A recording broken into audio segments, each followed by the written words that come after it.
Good evening, everybody. This is Helen Higginbotham coming at you on another Sunday with When Black Women Gather. I am the founder of this organization. We meet here on Sundays and have all kinds of conversations about things that are important to all of us as a community. And today we are wait, I'm bringing him on screen with me. Edie, I'm gonna leave that to I'm gonna bring you on screen just so everybody knows that you're here, and then you all can bounce off of each other how you see fit if that works for you. Hi, Edie. So Hi. anyway, hi, today we are going to be talking about AI and demystifying AI. And I am so happy that Brenda Green turned me on to Ken Granderson. Ken, I don't know, remember the call that we were on, it was a Black History call about 2 weeks ago. Okay. Uh, and Brenda invited me to that call. You were on that call. That's where I first saw you. Oh, okay, okay. Because I say, wasn't it like the NAACP meeting? No. Okay. Oh my God, I'm embarrassed that I'm in one call. But anyway, so Black History is the thing. And so Ken was on that call and I reached out to him to talk Black history and we started talking AI. I'm like, that's the conversation we need to have. And inside of that, we will also talk about Black history as well. And Ken, do you want to tell us a little bit of, and I'm going to give you guys an intro on Ken. And then Ken just happened to be talking to Edie today when I called him and I said, bring her on. So thank you, Edie, for Well, you know coming. what? Um, Um, um, in terms of introduction, is it okay if I just use the video that I'd like? yeah, let me Because just do this quick little bio thing for people who okay, get to know who okay, you're. Yeah, you got to do an official thing. okay. Um, so Kent Granderson is executive director of blockfacts.com. Make sure you check it out. I'll put the link. We'll put all of his links in the chat for you. He is a visionary software architect, proud son of Brooklyn's Bed-Stuy neighborhood and the world's only technologist who has invested 3 decades building advanced systems rooted in Black culture, from putting Boston's Black communities online in 1996 to architecting the AI-powered Timbuktu platform. Ken has always been ahead of the mainstream. He is an MIT grad and a Mensa. I did not know he was Mensa, y'all, when I was talking to him because I would have been intimidated. But I'm proud that I did because I was like, with this guy, super smart. So we had a great conversation. And he is committed to making sure that historically underserved communities understand and take advantage of technology. And so today we're going to, like I said, we're going to talk AI mostly, but we're also going to talk Black history. So that's the end of my formal thing. So go ahead, Ken. Thank, thank you very much. And you know what? I sometimes stumble on how to address folks because should we don't say yeah, Mrs. Higginbotham, Sister Higginbotham, Helen. Doctor. I'm sorry, Helen. Helen. Okay, okay. So on that note of the hesitation to be too friendly, thank you for allowing me in your space. If folks have not noticed, I'm aware I'm not a Black woman and I'm in a Black woman space. So I realize that, I need to be on my good behavior and I, and I will do my best to honor, the space I'm in. And if I get out of line, please tell me, tell me that I need to, not talk over a sister or some of the things that us men are get conditioned to do in our patriarchal society. Just So, so you know, there are some brothers in here with you today, so oh, you are okay. not alone. So you're Oh, not alone, and we love our black men here. So don't feel, just be yourself, be your okay. authentic black technology self. No, no, no. Thank you for that. So yeah, my name is Ken. I'm in Brooklyn's Bed-Stuy neighborhood. And, now it's the new and improved Bed-Stuy. It used to be do or die Bed-Stuy. We'll touch on that in a minute. But my main objectives, like Helen said, are like to demystify everything around technology because at the end of the day, it's just stuff that people make. It's not magic. It's not, you know, whatever. Hopefully to reduce a lot of the fear, doubt, and uncertainty that many people have around anything new. And, since we're talking among ourselves, we know that our folks have a tendency to not take advantage of certain opportunities that we may think are not for us. Something that I learned in the early 90s as I was in a basement apartment, in a what was considered a transitioning neighborhood, but Boston City Hospital was like 600 feet away, the opiate clinic and stuff. And I'm doing business with like about a dozen countries with software that I created. And that helped me realize that that this information age thing was different from things in the past. There was no old boy network. I didn't need money to get involved, etc. And that really laid the foundation for everything that I've been doing since then to try to do my part. What I consider my assignment is to help us see that technology works the same for everybody and it runs everything in our world. So if we want to run things, we need to learn how to use technology. It's just that simple in my mind. Does it have challenges, problems? Absolutely. And there's lots of people working on that. You know, Ain't no one that I see working on how can Black folks make sure we're at the top of the heap, whatever that looks like in the future. That's my role. That's my conversation.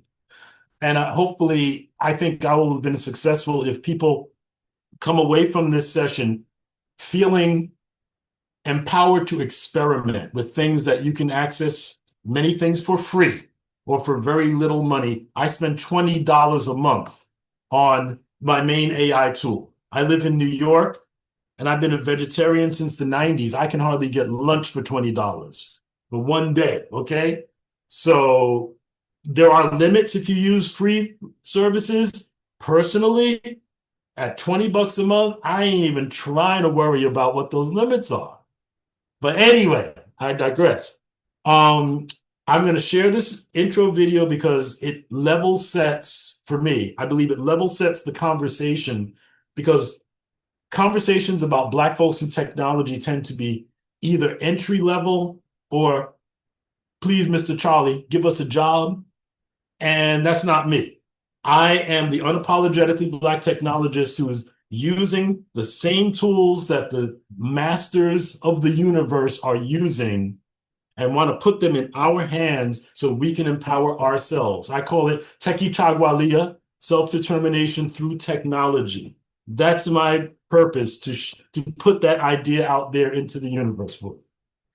Before that, though, I want to show you, because every day is a Black History Day. On blackfacts.com, I'm actually wearing my swag with Black Facts Matter, blackfacts.com. And when you go to blackfacts.com any day of the year, you will be greeted with our Black Fact of the Day. And this is today's Black Fact of the Day. Blackfacts.com presents the Black Fact of the Day for February 15th. Henry Lewis becomes the first African American to lead a symphony orchestra in the U.S. A child prodigy, he joined the Los Angeles Philharmonic at age 16, becoming the first African American instrumentalist in a major symphony orchestra. In 1961, Lewis gained national recognition when he was appointed assistant conductor of the Los Angeles Philharmonic under Zubin Mehta, a post he held from 1961 to 1965. In 1968, Lewis became the conductor and musical director of the New Jersey Symphony Orchestra in Newark, and continued as musical director from 1968 until 1976. He was the first African American to conduct at the Metropolitan Opera in New York City in 1972.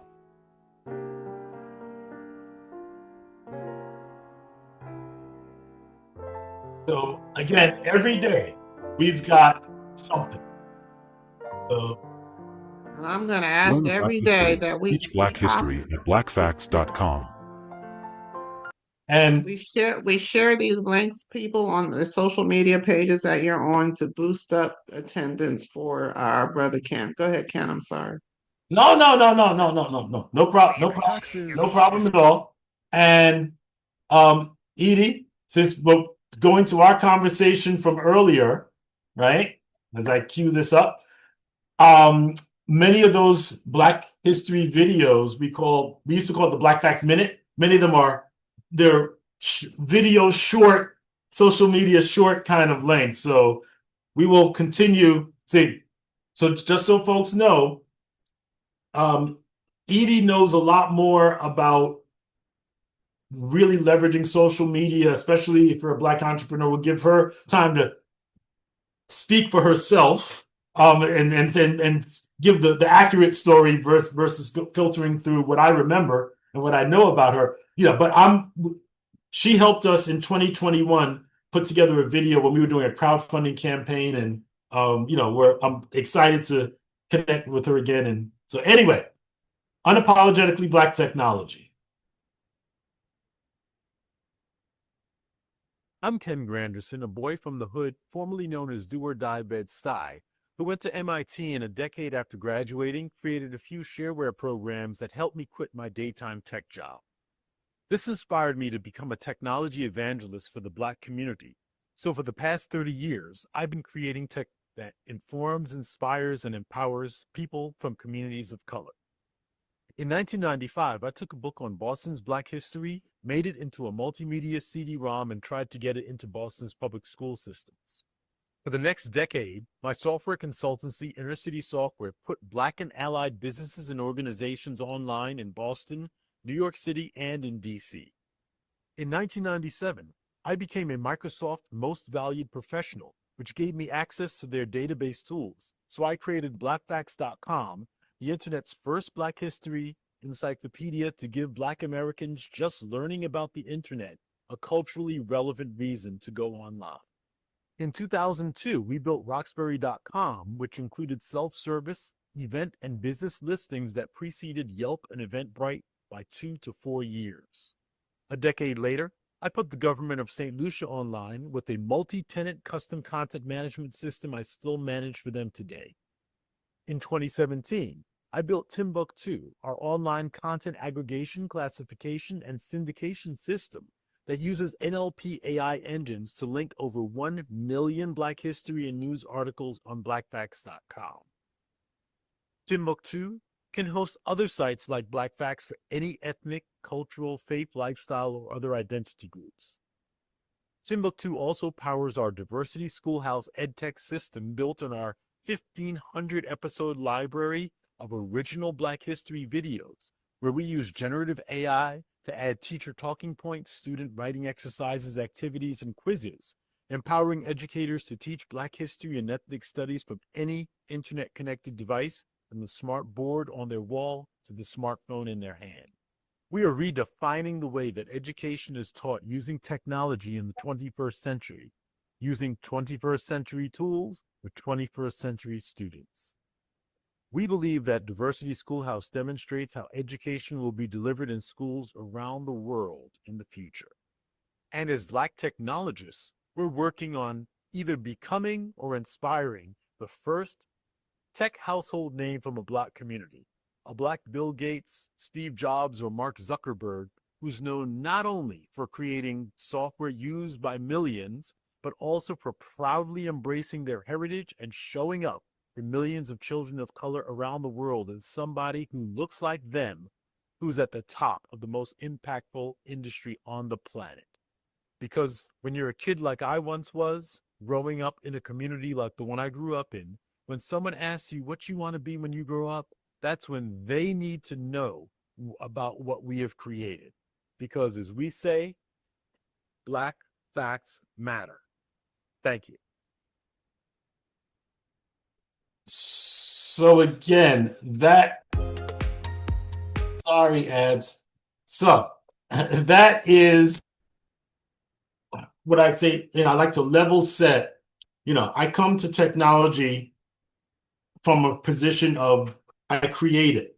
I make it do what I want it to do. And what I want it to do is take advantage of the level playing field that it has.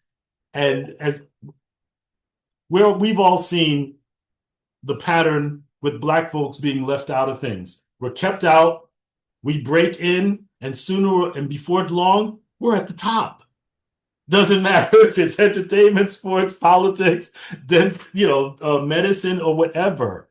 And I'm I'm trying to do my part to make that happen, to plant the seeds, or making that happen in the technology space. So I'm going to invite Edie to come in a second after I share, my what I consider, my mission, my mission statement, um, which I am going to let me do this share one more time, real quick, as I yeah. So I say, we are on a mission from our ancestors to protect the future of Black history by using technologies that we created, control, and own. I own all my stuff, so I don't care what Elon Musk does. Mark Zuckerberg, he can do things that I won't share because we're in mixed company here. And so, that is my attitude around it because, it works for us the same way. So what I would like to do is have a little conversation with Edie, who knows a lot of things that I don't know around ways that we can use AI, because I'm a programmer and software, I build software and I use it for, my craft, but I also use it for my personal life. And, I use it for documents, etc. So Edie, I would like to spend a couple minutes just, introduce yourself for what you do and share some of the things that you use AI for. I'm going to use an example of, how I've used it to help me with, I'm primary caregiver for my mom, who's going to be 93, on the 18th. She shares a birthday with, I never always mix it up whether it's Maya Angelou or Toni Morrison, one of them. But, but Edie, please introduce yourself. Congratulations on that. I think 93 is a great year, or age, I should say. Hi, everyone. My name is Edie Clarke. I'm also based in Brooklyn. I'm in Canarsie, and I am an AI video strategist and essentially a little bit of an AI video geek. I have been introduced to AI back in 2015, and just very slowly and gradually, I started to incorporate it and use it in my business. And my business was primarily providing video editing and video production services remotely to my clients. And that basically meant that they were clients that wanted to create videos, but they didn't really know how to do it on their own, or they wanted to have somebody there virtually with them. So I would connect with them virtually using different software so that I could film them, and then we would edit their videos, and then they would use it however they needed. More often than not, they would use it for YouTube, but there were occasions like Ken where they would use it for very specific targeted reasons. I have been really avid about using AI in general and also specifically for video since probably 2020 or 2021, when I started to get introduced to a variety of different tools. More often than not, the brands would find me from my YouTube channel and they would say, can you test out this tool and then do a video? That's usually how it goes. And I just got fascinated. I was just amazed by what I could create and what it could do for me. And now what I do is the vast majority of my audience are people that are afraid of creating videos. And I can totally relate to that because my background was in video production. I was always behind the camera. So I was either working as an assistant to a producer or director, or I was a production coordinator, or I was a production manager or an art department manager. I was always nowhere near a camera. So when I started my business, and part of that was that I needed to sort of share my knowledge and expertise online, it was extremely intimidating. So I put myself through a number of paces in order to get comfortable being on camera. And I first started where I was not on camera. We weren't really calling it faceless videos at that time, but essentially that's what I was creating. And then eventually I gradually got comfortable and allowed myself to be on camera because I think that it is a crucial element if you are your brand and you are sharing your knowledge and expertise.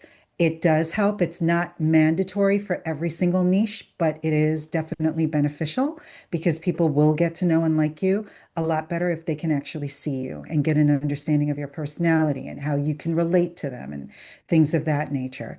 But I had the pleasure of meeting Ken back in 2020 or 2021. I can't remember which. Yeah, one of those years. Yeah. And was fascinated by learning about blackfacts.com because I had always, I'm not a history major. I'm not somebody that, is extremely knowledgeable in it, but I've always had an affinity to learning about our history because we can't find it as readily online as you can with other places. So I have been a huge fan of Black Facts. I talk about them all the time to everybody that I know, regardless of whether they're Black or not. And I too have had my sort of connection to that in that I don't even think I shared this with you, Ken. I've kind of put it on pause, but I'm going to get back to it this year, a YouTube channel called Yesterday's Tomorrow 2025. And it was, I really did it in honor of Black History Month last year. And I created videos, they were all shorts, where they featured in a Black inventor, what they invented, and then how that invention could be used in the future. And that was mainly because I think a lot of people are unaware of what contributions Black people have brought to inventions and just to the things that we use every day. And that even they may have created it or invented it in the 1800s, we're still using it today. And we are going to use some variation of it. So that means that they have some kind of long lasting impact on the future. And so I just wanted to showcase that, just to show people there are a lot of inventors that we've never heard of. This is what they invented, and this is what it probably could lead to in the future. Can you So pause?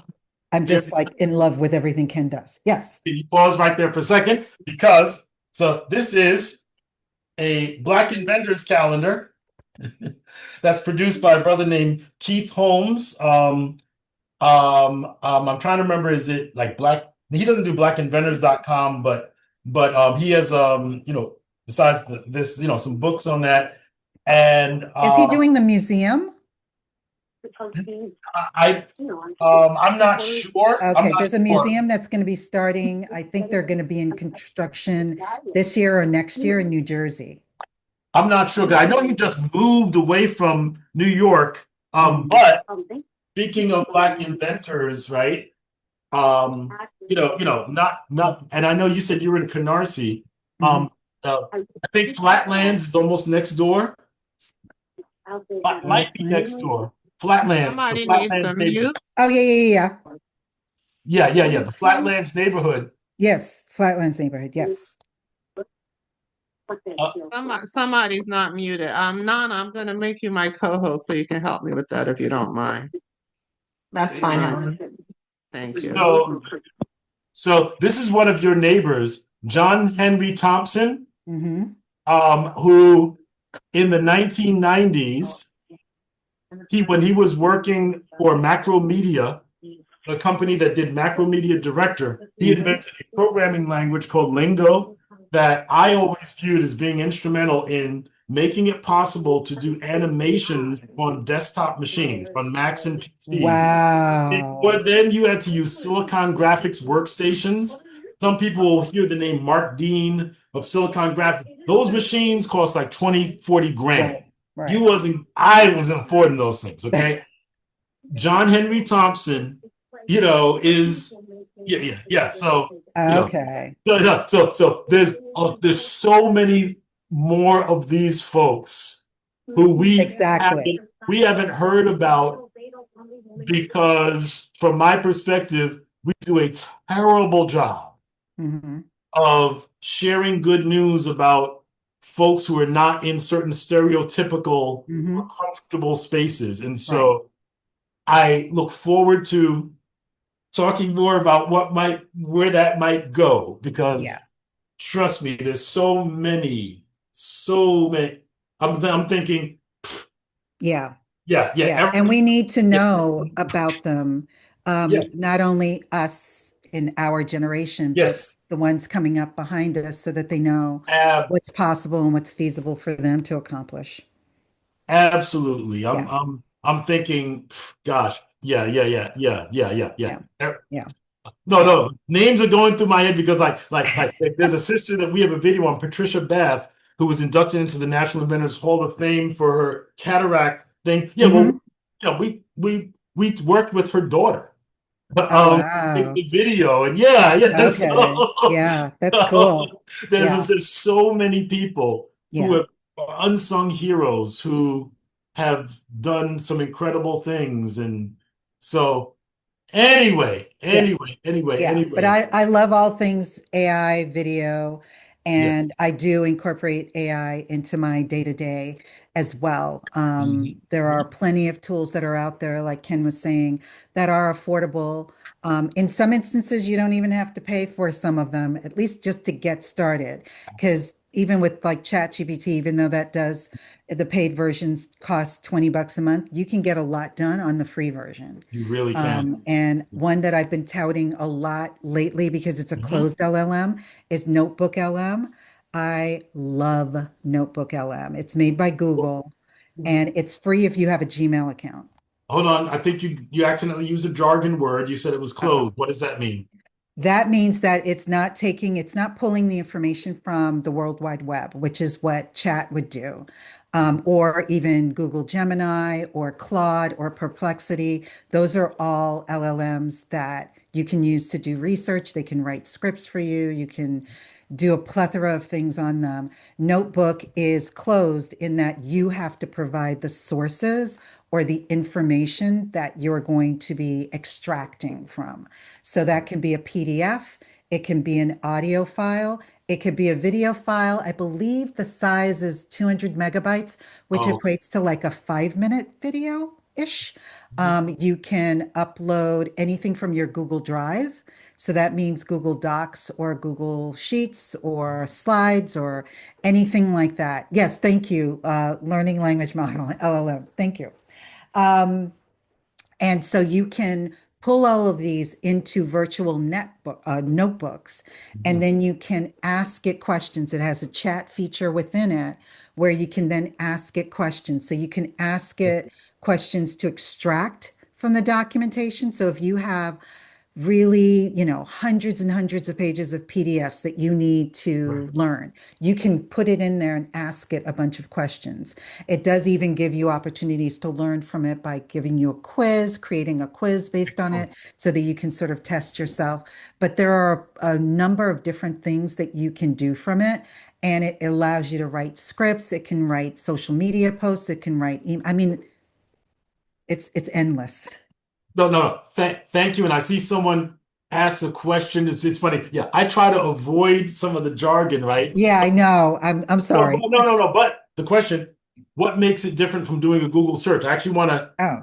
want to illustrate that with a couple of examples. So I'm going to do screen share again. Mhm. Okay. And now this is the website version of ChatGPT, right? And so when we do a Google search, we generally just get a long list of things, right? Um, with AI tools, you get that, but then a whole lot more. So what I'm going to do as a quick example before, if, I'm hoping Helen is still, willing to be a volunteer with a real world possible project to brainstorm on. But I'm going to ask a couple of questions around the issue of elder care. Okay. And now, what my sort of AI is easier to use than you think message is. Today, because of voice recognition, you don't even need to type most of the time.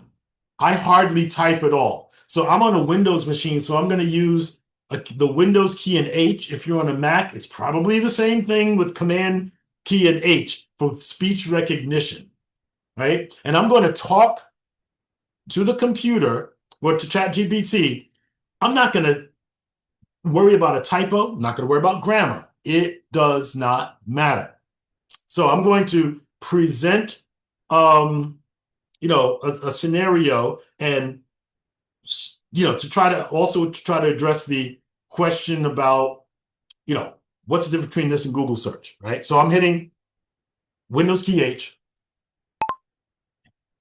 Hello, can you hear me? Great. So my mother is about to be 93 years old, and she's healthy in terms of, no serious issues, but because of feeling weak, and I think now just, lack of confidence, she hasn't been walking for a while. We actually have home health care. We were able to get her on Medicaid, which was a major achievement. So we have access to different resources, but what I need help in finding out is I'm in Brooklyn, New York, with zip code 11216. And folks, I'm dropping hints here where I'm giving very specific information, right? Because we've all heard the phrase garbage in, garbage out. Well, with AI, it's just computers under the hood. So some of the same principle works the same, but I like to say, specific information in, specific results out. So it's recording everything I'm saying, even this sidebar. It's good enough to ignore it as not relevant to the conversation. And it'll, hopefully it won't embarrass me, because it does make mistakes. And as you learn to use it more, part of learning to use AI is understanding when it did what they call hallucinate, or what I call getting stuck on stupid. And a lot of times you'd have to start a new conversation. But anyway, AI, back to you.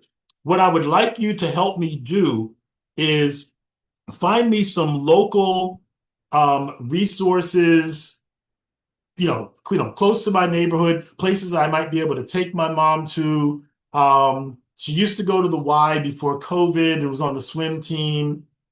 COVID put the kibosh on all of that. So that's probably off the table. But give me some ideas, with some organizations, some links, some things like that, and just some things to think about that folks in my situation often don't think about. So that was a free-form stream of consciousness. I did not prepare. I did not, plan this, right? The danger is the spiral. Less walking, weaker, more fear, even less walking. Absolutely true. Brooklyn has boom, boom. So here are some things. Boom, boom. Many elders won't exercise for physical therapy. Hello. They will walk to the table. Yeah. Okay. Carter G. Woodson Older Adult Center? Really? Interesting. Never heard of them before. Definitely, I'm walking distance from Restoration. Didn't know that they had certain things. So, yeah. So as you see, just that quickly, I got, a set of suggestions, et cetera. Because it takes like maybe 10 to 15 minutes sometimes, I don't want to demonstrate right now, but in this thing called deep research, when you do deep research, or what I'll do, I'm going to spin off a deep research in another window, and then we'll get back to it later. And I would like to take a request from folks here on something that you've wanted to do some homework around, but haven't had time to, or whatever. If there's anyone who has anything that, you've been procrastinating on, what do you think?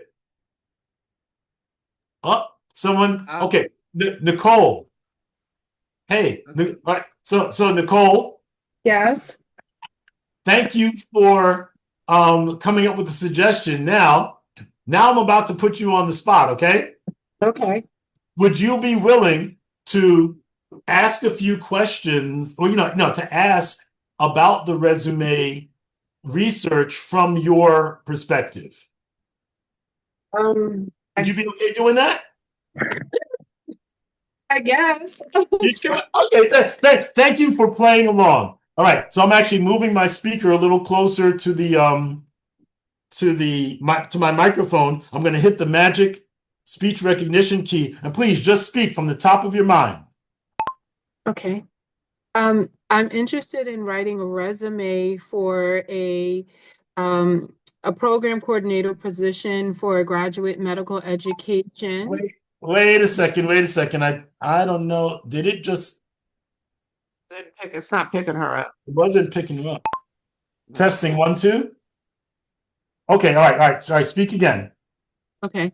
I need to write a resume for a program coordinator position for graduate medical education residency program. Okay, please pause. I think what's happening is that the anti-echo that I have turned on is working too hard. Okay.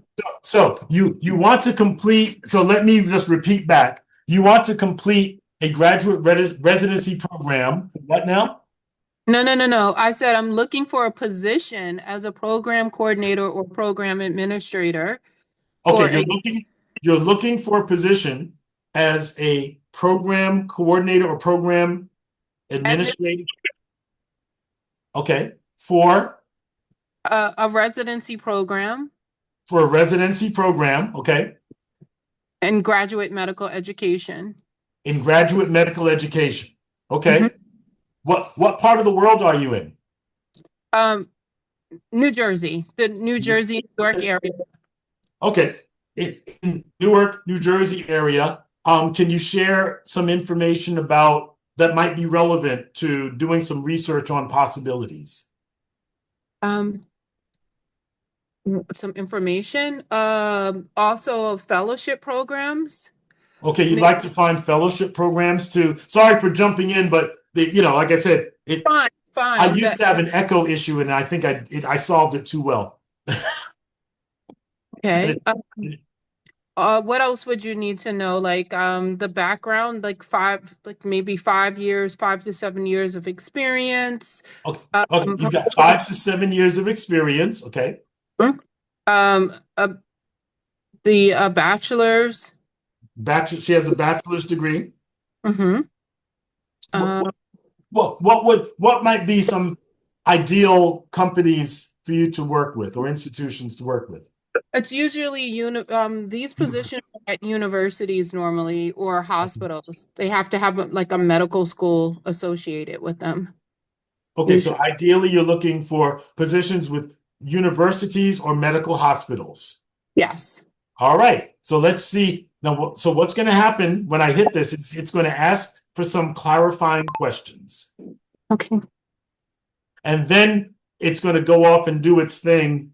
And I'll switch back and we'll see what happens later. Sounds good. Thank you. Compile a list. Maybe, you know what? As Edie or anyone else who uses these tools know, they always keep improving. So what I just told you was out of date already. So now they're not asking the clarify. It already made a plan and it's saying, I guess, start.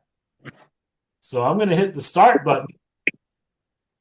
And it's going to take a little while. It's going to send me an alert on my phone even when it's done. So thank you very much, Nicole, for playing along.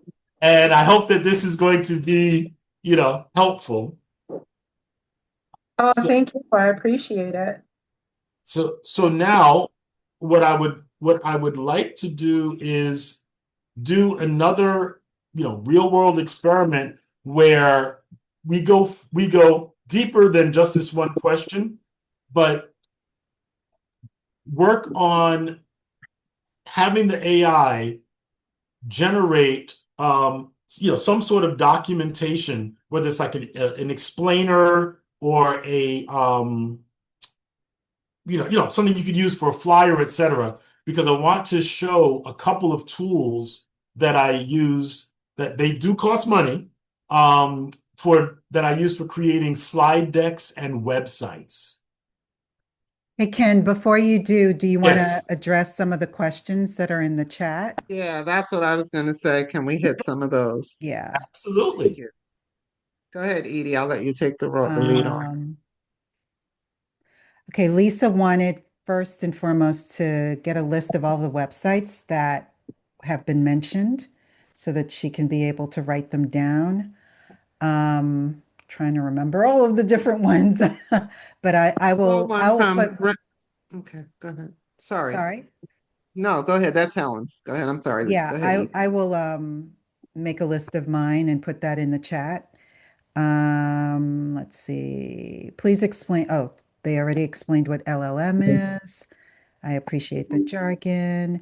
So you're using ChatGPT 5.2 platform as opposed to basic Google search? Yes. Asking questions is called prompting. Ask a question. Okay, yes. You are praising ChatGPT and other AI tools. I'm really old school. How do you address the ethics of using AI when doing research and documenting your sources? Well, I know when I ask AI to do things for me, I always, depending on the nature of what I'm doing, I am not in the world of academia, where there may be very, very strict rules around those things. So I can't speak to that so much, but in the principle of what in the software industry we call eating your own dog food, ask the AI about certain things in the AI. So if I'm doing serious research, I'm concerned about some of the ethical issues around using AI for my research and getting sources. What are some of the things that I should be thinking about in that area?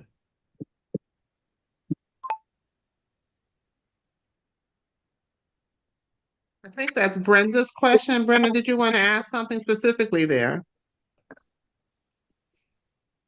Mm-hmm. Asking for Brenda. possible papers, find the sources. And you asked AI this? Yes, I asked AI. Yeah. You asked AI. Okay, yeah. So I'm interested in AI, but I'm also interested in more the general discussion around, we're saying the value of research and documenting your sources and being able to validate them. And there's so much, how do you determine what's fake and what isn't? If you go on the internet, there are many things that are being put on the internet that you might think is accurate, but it's actually fake. Okay, so how do you determine what's really valid? And Right. again, as someone involved in research, you always want to, Right. in the past, you went to that actual you went actual to the source. But yes. AI is not encouraging that. You have to trust what they say. Or do we still use that and then still go back to the source? Those are some of the ethical considerations, because it can speed up research, but it also, you may find yourself in a situation where you're trusting what AI said and that source is invalid or it's been negated by a number of people. Right. And I will say, as a general rule, I view AI as just the next step in accelerating things that people have always done. So, for example, online fake news. For me, 1995, the Craig Shergold Make-A-Wish chain letter hoax that was followed by fake virus hoaxes, etc. It is metastasized into AI things that have deep fakes, etc. But critical thinking, trusting things has always been the case. There are folks like the Koch brothers who've been putting out websites for decades that have very well-funded things that you can go to their source, but you read their information about fossil fuels or certain things, and you get. But my point being, you've always had to double check. Mm-hmm. If you listen to the guy or lady on the street or your aunt who got email and is convinced of whatever, or AI, same rules apply. It's up to you to double check. The good news is that AI will give you links, like actually if I go into um um let me see if has this come back yet? No, not yet. Oh, no, it hasn't come back yet. Um Usually when I ask AI questions, it will give me links embedded. So like again, I'm not sure. Oh, wait. Let me just ask a real quick question then. Who are some of the people who are having conversations about ethical AI right now? Be sure to provide links to sources. Usually it does, and I think it even opens up on a little sidebar panel. I think I tend to see it on the deep research. It definitely does on the deep research. No, but I'm saying even like these. Yeah, right there. Yeah. 100 influential people, Time Magazine, and AI. It's up to you whether you trust Time Magazine. Yes, yeah. I'm saying, it gives you sources. Yeah. That's the same article. This one, Science Direct, algorithmic bias.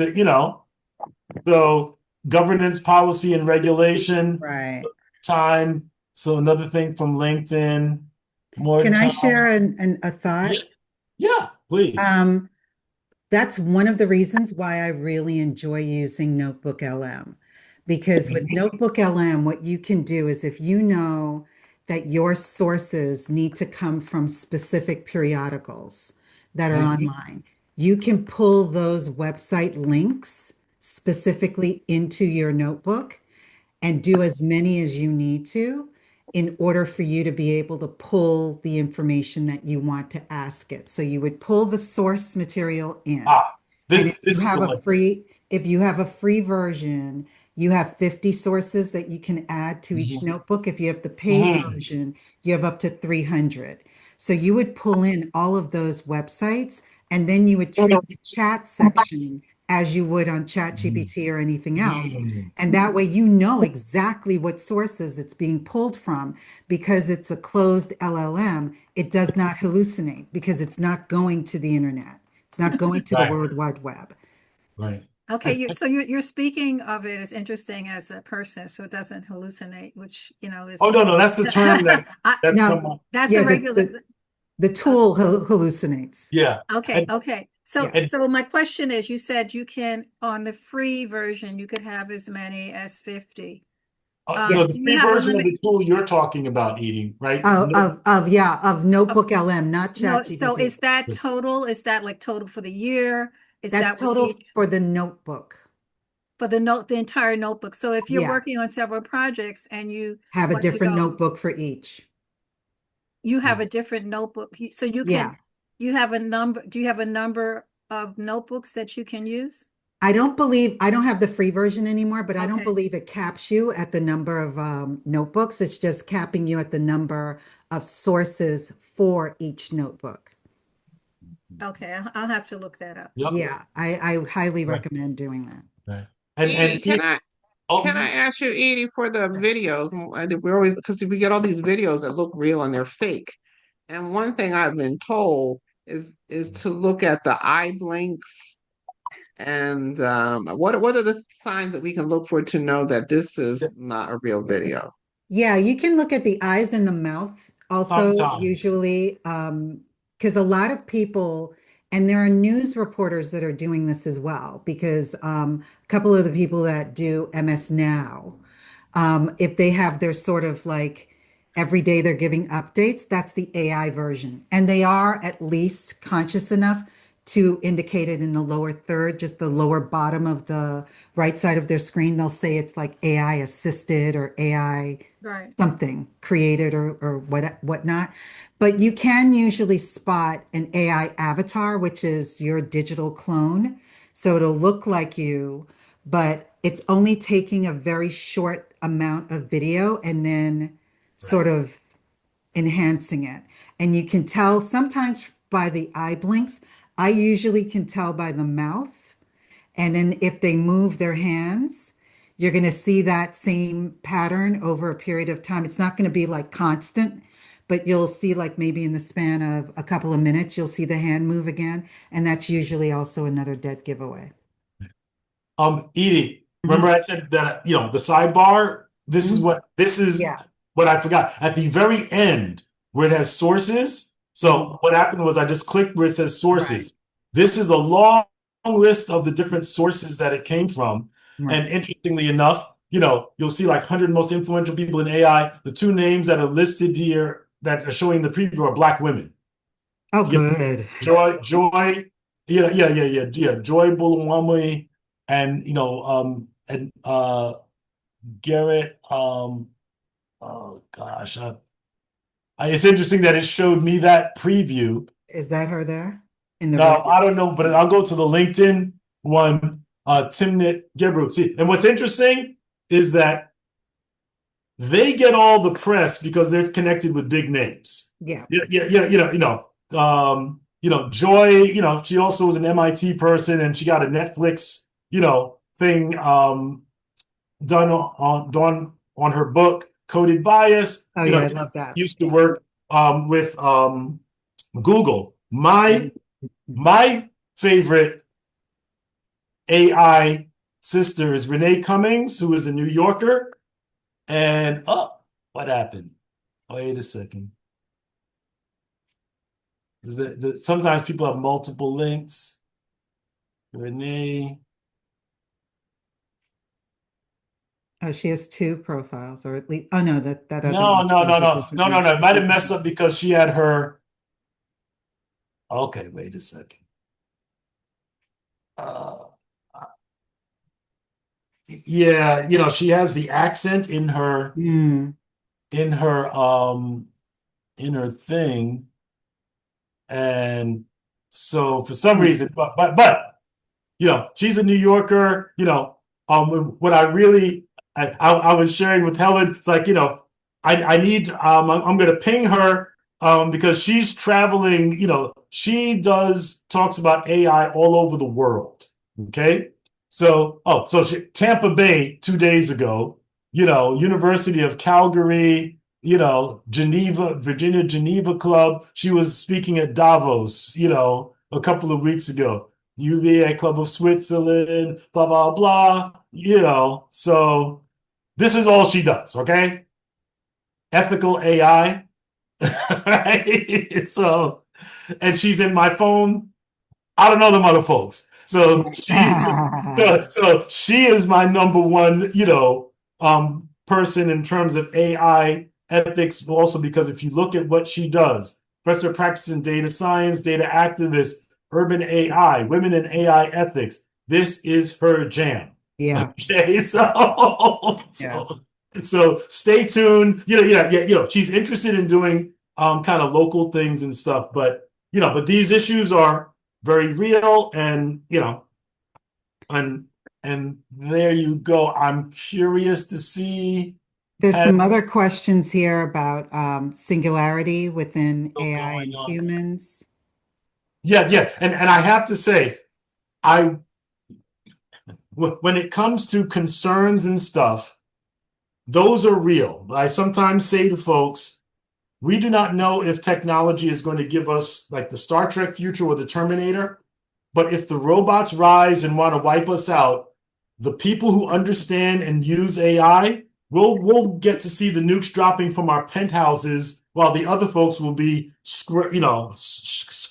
digging for scraps in the sewers. I'm sorry if that sounds, unsympathetic, but the reality is every technology uproots and redefines things.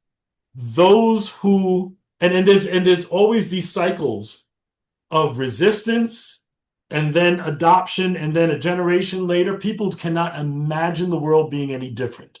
We are that way. I turned 63 a couple of weeks ago. I remember when we didn't have calculators. I definitely remember having just landlines or one TV. These things, you're not stopping it, and neither am I. So our choices are, how do we best position ourselves in this future world where this is in everything, for better or for worse. It will be used by some people for great things. It will be used by other people for destructive things. Mm-hmm. I'm trying to get as many of the good people to know how to use it and use it for good things, because I believe that's the best, the best defense against the bad players who are going to use it for bad things. Right. So here was the research that came that, I'll be happy to share this, with any, I'll copy the link in there. But as you'll see, unlike a Google search, So this is a this is what Nicole talked about, right? yes. I'm sorry. Thank you for the yeah. So this was the result of just the me repeating back things that she was asking about and saying, okay, boom, this is the job search report. So it starts with an executive summary for a candidate, boom, boom, boom, certain things as of this date. So here are some accessible postings in the area, local market map, highest priority anchors, so these are, and then by the way, the links here, and this is a pretty detailed description, of a lot of different possibilities. We don't have time. Oh my gosh. What is that? It's a lot. That's good. So you Timeline. can pick and choose what you can pick and choose. She can pick and choose. So Look you at this. tell it what you want, and it gives you all this stuff to choose from. Look, comparison table, top 8 institutions by fit. And this is something like, you see a little copy thing. You could copy this and probably paste it into Word or Excel. Okay. Boom, outreach templates, blah, blah, certifications and training to prioritize, sources and direct links.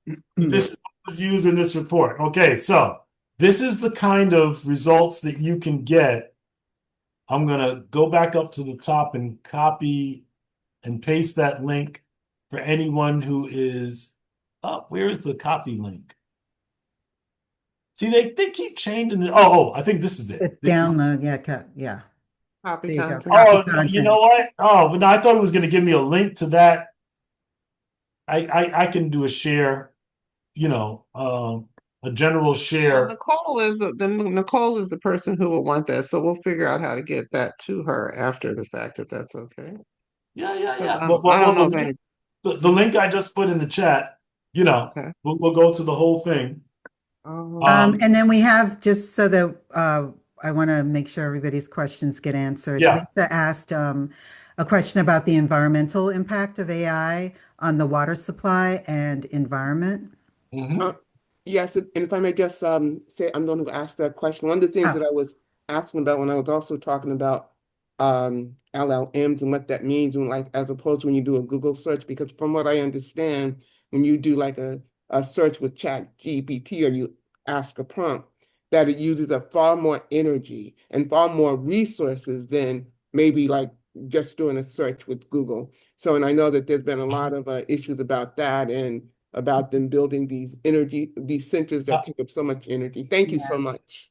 Yeah. Okay, I understand. And again, I consciously want to go lead away from that because I'm hearing the FUD, the fear, doubt, and uncertainty, right? I mentioned earlier I'm a vegetarian, right?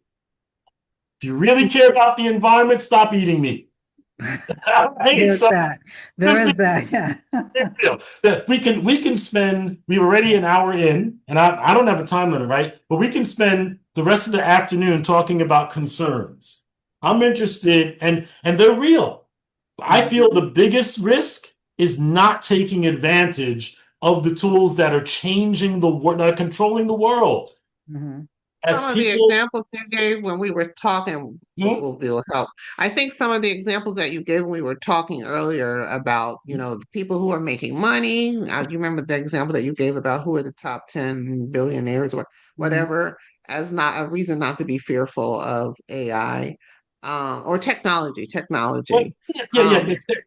yeah, I can ask that question, right? So what Ellen is speaking to, and for me actually, it is And the brain, and let me say too, and also somebody put it in the chats too about the brain going mush. When you and I Yeah. were talking, I told you how, when I first got my cell phone, I refused to record phone numbers because I was not going to let this machine rely. I'm going to have my own numbers.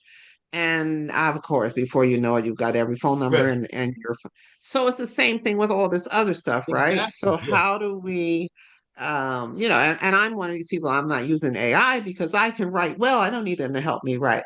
Okay, and somebody put in the chats like, are we going brain dead by using this? What are the risks of that? And there are two hands up too. We lost Lisa, but I see Shakira still has her hand up. But anyway, those are the kinds of things that I thought you made me feel like, get over it. No, no, no. Well, and you know what? See, this is a perfect example of information that is not up to date. Hold on. Where I've asked it Palantir. Um, I've asked it this question about wealthy Black American, and to be very, very clear, right? I am not a fan of wealth worship, right? But when I brought it up, I was phrasing it into the question in a society that worships people who are wealthy, who are billionaires. Why is it that most Black people are totally clueless that two of the wealthiest Black Americans have made their money in technology? Alex Karp of Palantir and Dave Stewart of Worldwide Technology. Okay, in my things that I pay attention to and care about and trying to push forward us thinking about is how poorly we are as a people in making sure that we share the good news about folks who are successful. I do not play, if anyone who gets to know me will know, I don't spend much time talking about what they are doing in the system. Why? Because for the past 30 years, I've been saying whatever the heck I wanted to on technology that does whatever the heck I want it to do. And I've been doing it for millions of people. So I know that regardless of what they are saying or doing, if you embrace technology, if you use technology, you have the equivalent of a publishing system that speaks to what you want to say. Don't care what, let them do and let other people worry about what they are doing. I single-handedly created and still maintain the official website of the government of St. Lucia, right? This is the website of the government of St. Lucia. I built it myself. I control it. With this kind of power, I'm sorry. I don't want to spend my time worrying about, oh, what about this? What about that? What I want to spend our time thinking and talking about is how can we use these things to strategize, to plan, to 10x our capabilities and let the white folks are going to, what white people are going to keep white peopling along. Let us try to unify, take advantage of the brilliant people we have in our own communities and take advantage of the tools that we have in our own hands that give us direct access to most of the combined knowledge of the human race. And let's solve our problems with these tools. Yeah, That's the conversation I would really love to have. excellent. Yeah. Do we want to go to Shakira and Yeah, Annie? I'd love to make my comment. Yeah. Because it fits in right with what you were just saying, Ken. Hmm? I heard a conversation between Van Jones, Will I Mhm. Am, Mhm. and the brother John Hope Bryant, the one who has Yep. created those Mhm. centers all over the country. And the thing that gave me some comfort was a comment that Will I Am made, which was that, and I'm not sure which one of them made it, but the point they were making is that at this moment in time, Mhm. we are on an even playing field for probably the first time since we've been in this country. Like white folks don't know any more about this technology than we know at this point. And so my thinking is that if we stay on it and really take advantage of it, that we can determine what rises to the top in terms of the utilization of this technology. And I prefer it that way because we come with a conscience. They do not. And I think that, even with regard to the just extraordinary use of these data centers. I don't know if the data centers are going to win out or Trump's penal colonies are going to win out in terms of taking up space. I hope we win in terms of the development of these data centers, because I'm figuring that if our kids get a hold of this technology and an understanding of what can happen, they can figure out how to do in a more environmentally friendly way. Right now, the white folks have just, they basically just, their whole thing is more, more, more. I think we tend to ask different questions, which I think is one of the reasons why there are probably 3 or 4 or 5 new electric car companies emerging on the African continent, whereas they're not emerging here because folks are asking different questions. We ask different questions, and I trust that we're going to do that here. Some of us. So yeah, some of right. us. I mean, wait. When I say some of us, because there are several things you brought up, right? And just so you know, right? So you're speaking to someone who spends most of their online time since 1994 in Black tech spaces, and Black tech spaces including, this is the Blacks in Technology Slack workspace that has 14,500 people in this one channel. There are others that I'm in. Most Black folks are just like the white folks. All they care about is themselves. I'm sorry. But I wish it were different, but I'm the one who tries to talk about us and our people, so that was just like a little bit of an unfortunate those in this space are thinking differently. Most Black folks that already know how to use tech, they're using it all the time, they're not using it.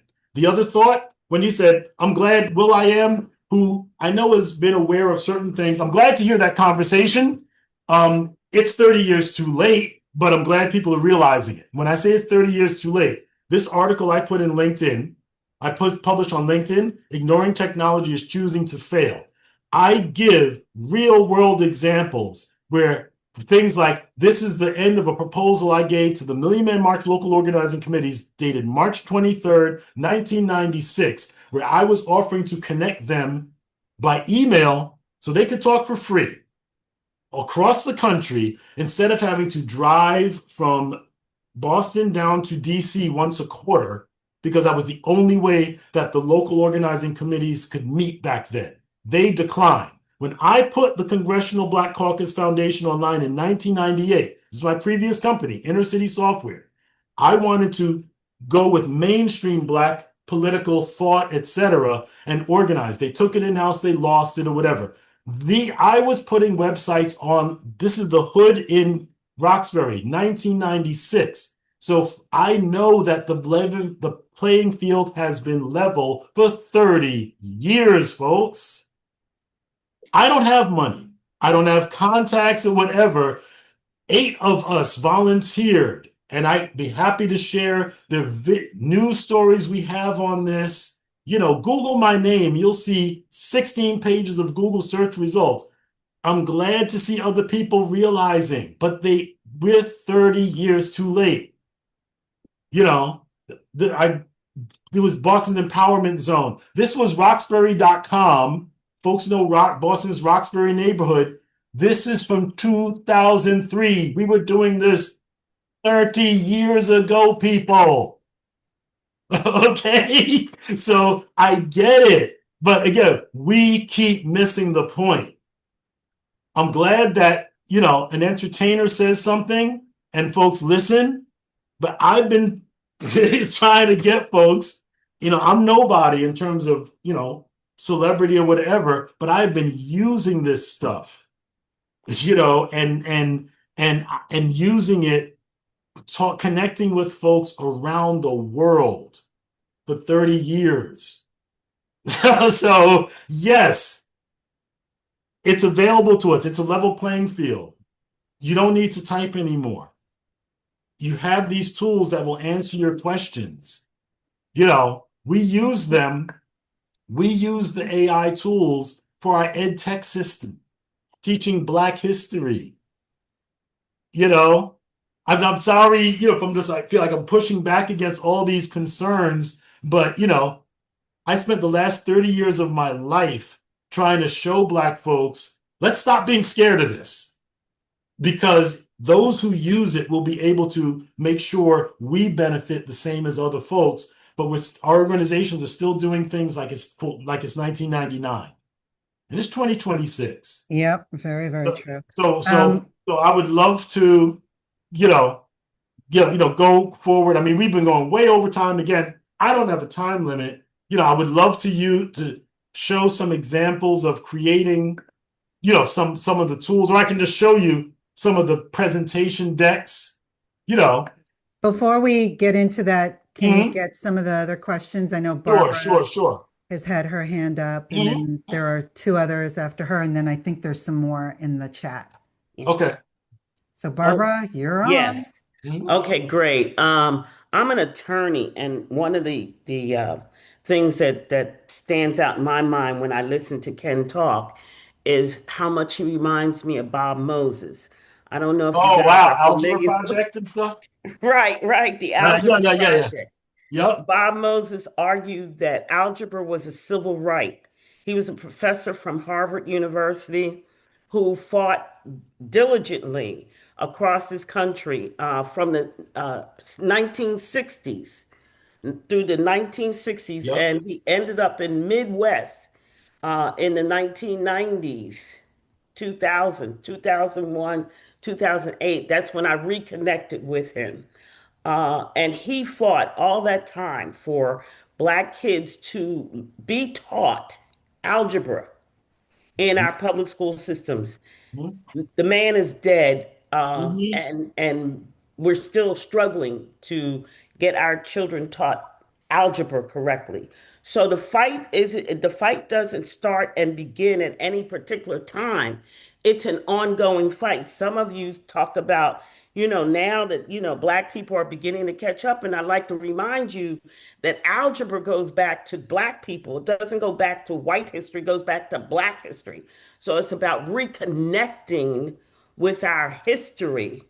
We are in a land of hostility. But if we let ourselves get trampled in the land of hostility because we're worried about white people giving us access, then we lose. We definitely lose. We're not going to win that fight because that's not their goal. It's not their vision. And they won't support things that are not their vision. We have a wonderful opportunity. I'm going to talk to Ken and Edie further, God willing, because I would totally like to invite you to a training for Black women's organization to which I belong, and I'll do that later. But I'd like to congratulate you, Ken and Edie, on the work that you're doing because it is vital, and we have to remember that the work that they're doing now and have been doing for a long time is work in a land of hostility. Right. White folks are not going to give us anything. And if we don't look at it and take it for what we can get right here, right now, and move forward and keep pushing, because we have to continue the work that he's doing. We have to push it further and continue it because we're not going to get it by asking them or challenging them. We have to understand that they're going to do what they're going to do. Right. So we have to do what we're going to do. Yep. Very, You don't know what you're going to do, though. And a footnote on that, right? And then do you see what I have on my screen? Yep. Write a brief article on the use of algebra, the ancient Black civilizations. Boom. It's like the AI knows, right? This is known knowledge, right? But you reminded me of, one of the sayings that I have around when people get upset about, oh, they're not teaching our kids or whatever. I say, all right, let me just make sure I understand. You're upset because the descendants of the folks who bought and sold you like cattle a couple hundred years ago aren't teaching your kids to be self-sufficient. Please explain to me how you got the thought in your mind that they were going to do that. Help me understand, because that math don't math to me. I expect we got to take care of ourselves. I expect that, if it is to be, it is up to me. That's one of the mantras that I live by. I don't look to the government or the system to do nothing for me. Yep, I hear you. Nicole has her hand up. Do you have a question, Nicole? Lisa Davis keeps putting her hand. Lisa, did you get your question answered? Oh gosh, I'm sorry. I'm sorry. I didn't mean to keep putting my hand up. My computer has been going kind of crazy. But if I just may just add this real quickly, and Brother Ken and Sister Edie, I hear what you're saying, and I'm so appreciative. That's why I'm here, because I realize we have to. But this is the space where we do want to. Well, I think we understand what you're saying, even if we still have questions, which are very valid questions to ask. But I just wanted to tell you that real quickly. And now I'm gonna ignore my hand again if it comes up, because my computer's acting weird. But thank you so much. You're welcome, Lisa. And Nicole, did you have a question? Also in the chat, it was about, are there any courses on AI or maybe YouTube videos or anything that you would recommend? And also, what are some positions in AI that are like readily available that we should all be looking at? Well, I know Coursera tends to have a lot.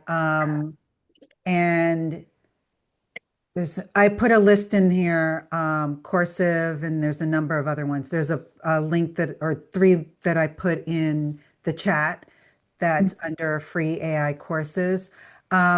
Positions vary. There are a lot of people that are now, it started last year, where I was seeing a lot of people teaching you how to become an AI consultant, because they've recognized that in the corporate world, yes, some people are losing their jobs, but the reality is that we still need to have humans that know how to use AI in order to use it at businesses. So if you are trained in knowing how to do it, and their training courses are usually in the thousands of dollars, but when you come out, this is what they say. I have no proof of this. That you can get thousands of dollars per client if you are trained to be an AI consultant. And you can do that in a myriad of different ways. But I don't know if there's any, well, there's probably, even on LinkedIn, I'm sure you could probably do a search and see what kind of AI jobs they are looking for. But usually it's going to be somebody that's really good at prompting, somebody that's really good at being able to take a brick and mortar or a traditional company and incorporate AI in it. Because at the end of the day, this is the way I look at AI, and I looked at it from this way fairly early on. I never saw it as a threat, even though I was a video person and I did video editing and I taught my audience how to create videos. I never looked at the tool as a threat to my ability to work. I saw it as a tool that could be used to make my life easier. So that's sort of how I look at every aspect of AI. Yes, there's some bad things that come along with it, and I'll deal with that in another way. But for the most part, I use it to save time, to get through things really quickly, to the amount of reports and things that you can get done with, whether it's ChatGPT or any one of the other platforms. And that's even another thing where you can sort of make up your personal mind which one of these tools you prefer to use. A lot of people go for ChatGPT, but they're not the only game in town. Absolutely. You can go to Claude. I've been using Claude and Perplexity a lot lately. Claude is a better writer than ChatGPT, and Perplexity I love for the person that talked about sources. Perplexity.ai is like that's the purpose of it. It's for really good research. But Notebook LM is my 100% go-to if I want it to sound as much as me as I can, because I'm giving it sources and I'm giving it examples of things that I've written, as well as if I don't want it to pull in everything from the World Wide Web and I really just want to have targeted content, I just use Notebook LM. So you can experiment and figure out which one of these tools makes sense for you and how much you're going to use it. And don't, at the end of the day, never take whatever the result is and copy and paste that and use it as is. Always incorporate something in it so that you can make it your own. I like to not rewrite, but tweak whatever it is that I'm writing. I always tweak it because people are always saying on social media, oh, I could tell that that was spit out by ChatGPT. I try to definitely put my taste and my flair on it. I tend not to need to do that too much when I do it with Notebook because it's using my content as the source. So definitely experiment. And you know what, Edie, I'm glad that you are paying more attention to the industry side of things because I don't. I'm very kind of grassroots. What can I use to move, forward, and what other folks can use. I would like to suggest that you may have painted a somewhat rosy thing in terms of how is this going to potentially impact what I'm doing.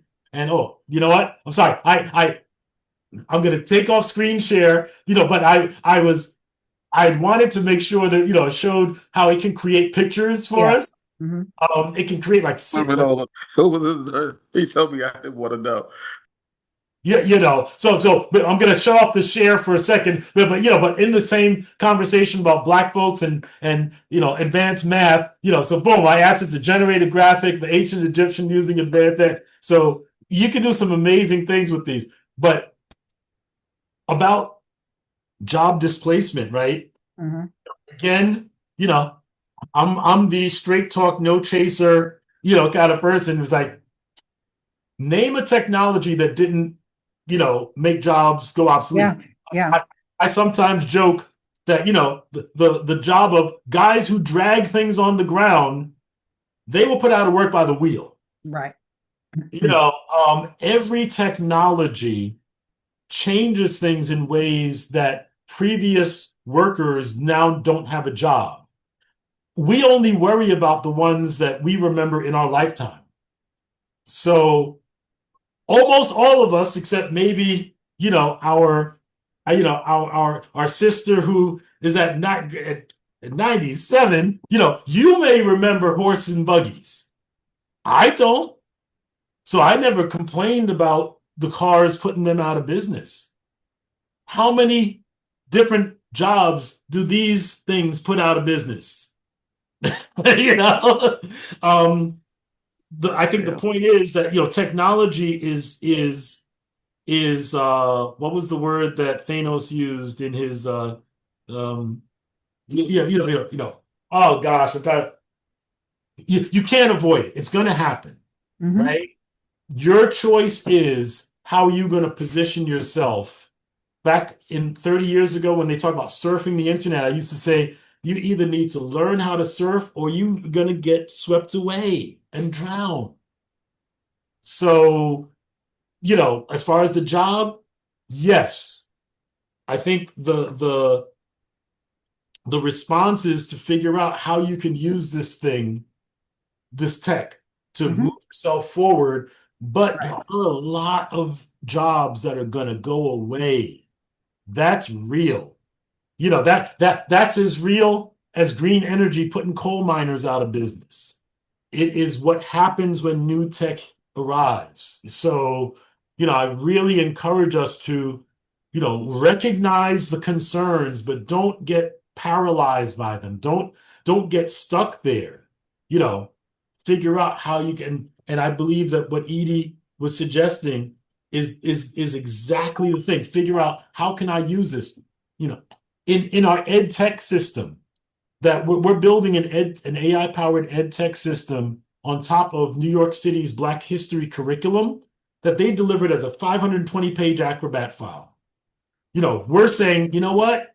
That's more work for teachers. And I've talked to principals like, oh, it's too much work. I'm like, hey, we'll let you teach that curriculum from your phone or your board so that the teachers can bring the human factor in the classroom and be present for the students. So we're all going to need to figure out this thing. There's no script. No one can predict what's going to happen.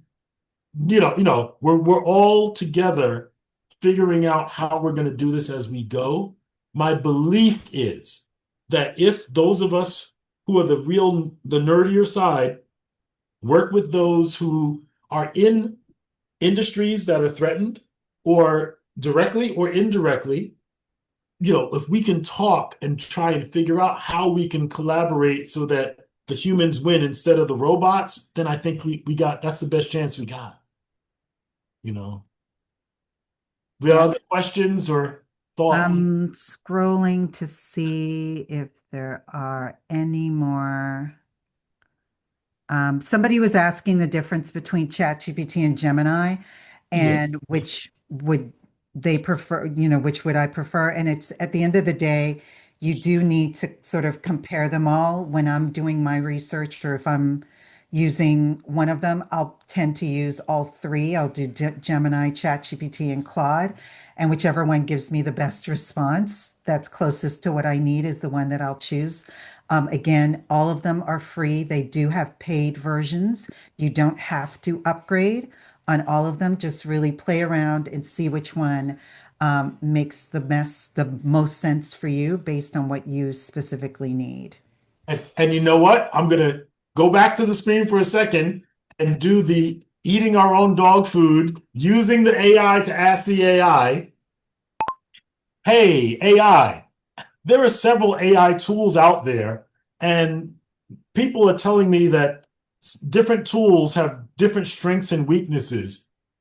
As of February 15th, 2026, and there's a reason I was telling it that, older systems didn't know what day it was. I think they've solved that problem, but just in case, as of today, what are some of the leading AI tools, and where do they tend to be strongest, and what are some of the limitations between some of the free and paid versions? So I encourage you, use the AI to ask about the AI. Mm-hmm. The big six. Explaining strengths, explaining ideas, whatever most versatile thinking partner. I'd be stunned if ChatGPT didn't choose itself as number one. It depends on what it's for. You know what I mean? Let's say overall general purpose. I don't know. Best for deep thinking and long documents. The graduate student of AI perplexity, best for research and truth finding. Yeah, that's what I prefer. Citations, whatever. Gemini, best for multimodal is something that I do also. Yeah, and I'm going to show you what I mean when I say multimodal, right? So Diversity Schoolhouse, which is the EdTech system. So what you see on the side, where it has these different quote projects, right? In a project in ChatGPT, I can drop documents in it, right? So I have these different documents that are everything from the full Black Studies curriculum of New York City to documents that I've done, some prizes that I'm trying to get, et cetera, pricing structure. So any conversation that I have has access to all those. I will drop, transcripts. I will drop pictures. That's what's called multimodal. Not just. Let me ask you about ownership. When you're dropping stuff into these AI platforms, do you give up your copyright, your exclusivity? I mean, because it's out there. That's a great question. I think you do, but let's ask the AI. When I drop different documents into AI, and what are the ownership and copyright impacts? Am I giving up ownership of anything that I give AI? Can you share the link to that search that you just did on the top AI products? Okay. Oh, and you know what? Put it in the chat, Yep. In the chat. Yep. And I am glad that you mentioned this, because with all the great conversation going on, I forgot to mention, when people talk about class, I mean, this is Okay, I'm typing in the about. We're only seeing a part of the screen that you're typing into. You're only seeing part of the screen. Mm-hmm. Well, he's not. He's just he was typing into the chat. I'm not. I'm seeing the whole screen. Might That might be your. be on Are you end. on your Yeah. phone, Diane? No, maybe because I have to come out of the chat, I guess. He's screen sharing. Yeah, close your chat. You'll see the Yeah, whole. that may be. I'm glad this came up because in the question about classes, I think different about a lot of things, right? My personal recommendation is don't even worry about classes. Use it because the AI. Okay, for example, I'm going to give you a quick example. Write me a brief paragraph about pros and cons of using AI. I'm going to show you a very specific experiment. Artificial intelligence, boom, boom, boom, boom, boom. Okay, great. Then I'm going to say, now write that again, but do it in Ken's voice.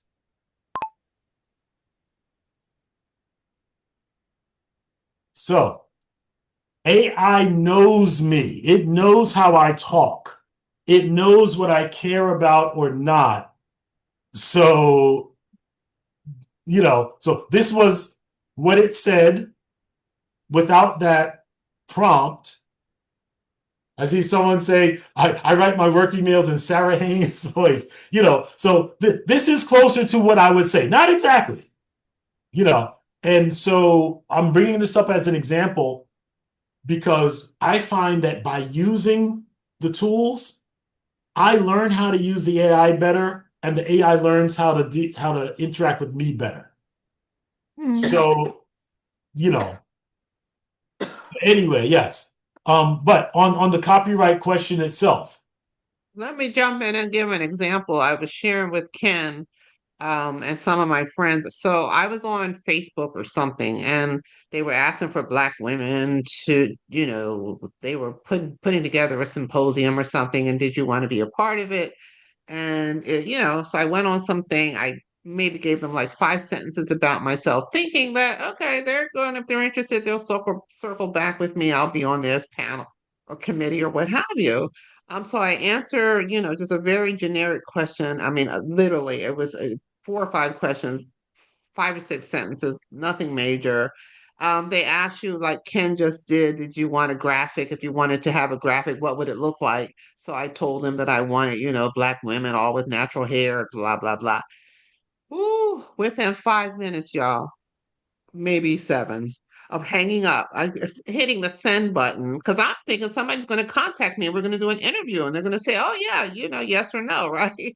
No, they generated a 16-minute audio clip of me of this conversation that like we had it. And the way they got around it is they say inspired by Helen Higginbotham. It doesn't say that Helen Higginbotham said, but the saving grace, as Ken said, it was it was things that were not objectionable to me. So that made me feel, I mean, it's things I would have said. So how they combed the internet to know my personality, I have no idea. But I'm telling you, it freaked me out, y'all. Freaked me out. That's And crazy. within minutes. That's Right. crazy. Okay. It is the world we live in, right? And what I just did was I took the output I selected and copied the response about legal stuff and dropped it in one of the tools that I wanted to make sure that make sure we talked about, or that I gave an example of, and that generates presentations. It's taking longer than it does, but technology changing things. Like, so for me, right, in my video, I talked about how I created products. Like, this is a box from an old product that I had, and I used to sell software through books. Well, the move to software being free destroyed that opportunity for me, and in my opinion, handed the most of the wealth of technology to the oligarchs, because the once you had to give away your products, which you don't have to do almost anywhere else, now I couldn't make enough money to replace my job. So this is something that happens with technology, even for those of us who do it, where it changes the rules. Copyright and things like that, the rules are changing. They've been changed. And so this is the slide deck that was just created from the question about ownership stuff, right? This is unedited. This is another tool called beautiful.ai that I could share this as a link with everyone right now. That it was just generated. I haven't looked at it, I haven't edited it, but just like the example Helen was just giving, you just give it, and here's an interesting difference in product levels.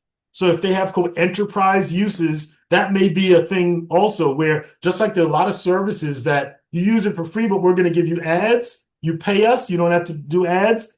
There's what they may do is they say, well, if you're paying us, your stuff is private. But don't think you're just going to use our stuff for free and you get to keep your stuff. No, don't work like that. Which as someone who eats from selling software that costs me money for my bandwidth and my computers, I can't get mad at them for that. So anyway, so this is the kind of thing that can get created. If you were someone who wanted to do a workshop on this subject, you could do that right now, based on asking some simple questions. I could take the same question, and this is another tool called Gamma that makes websites. So if I say create with AI, I'm going to paste in from text. I usually drag and drop a Word document. That's because I usually use Word documents to format things, because the AI does it. I hate how it works, how it does that. Generate from notes or an outline. Continue to prompt editor. I'm not going to spend a second editing this, but it's going to try to break this up into separate little cards. Yes, I could go and look at the theme, and I could do a lot of different kind of things, to generate, to tweak it. You can tweak it later.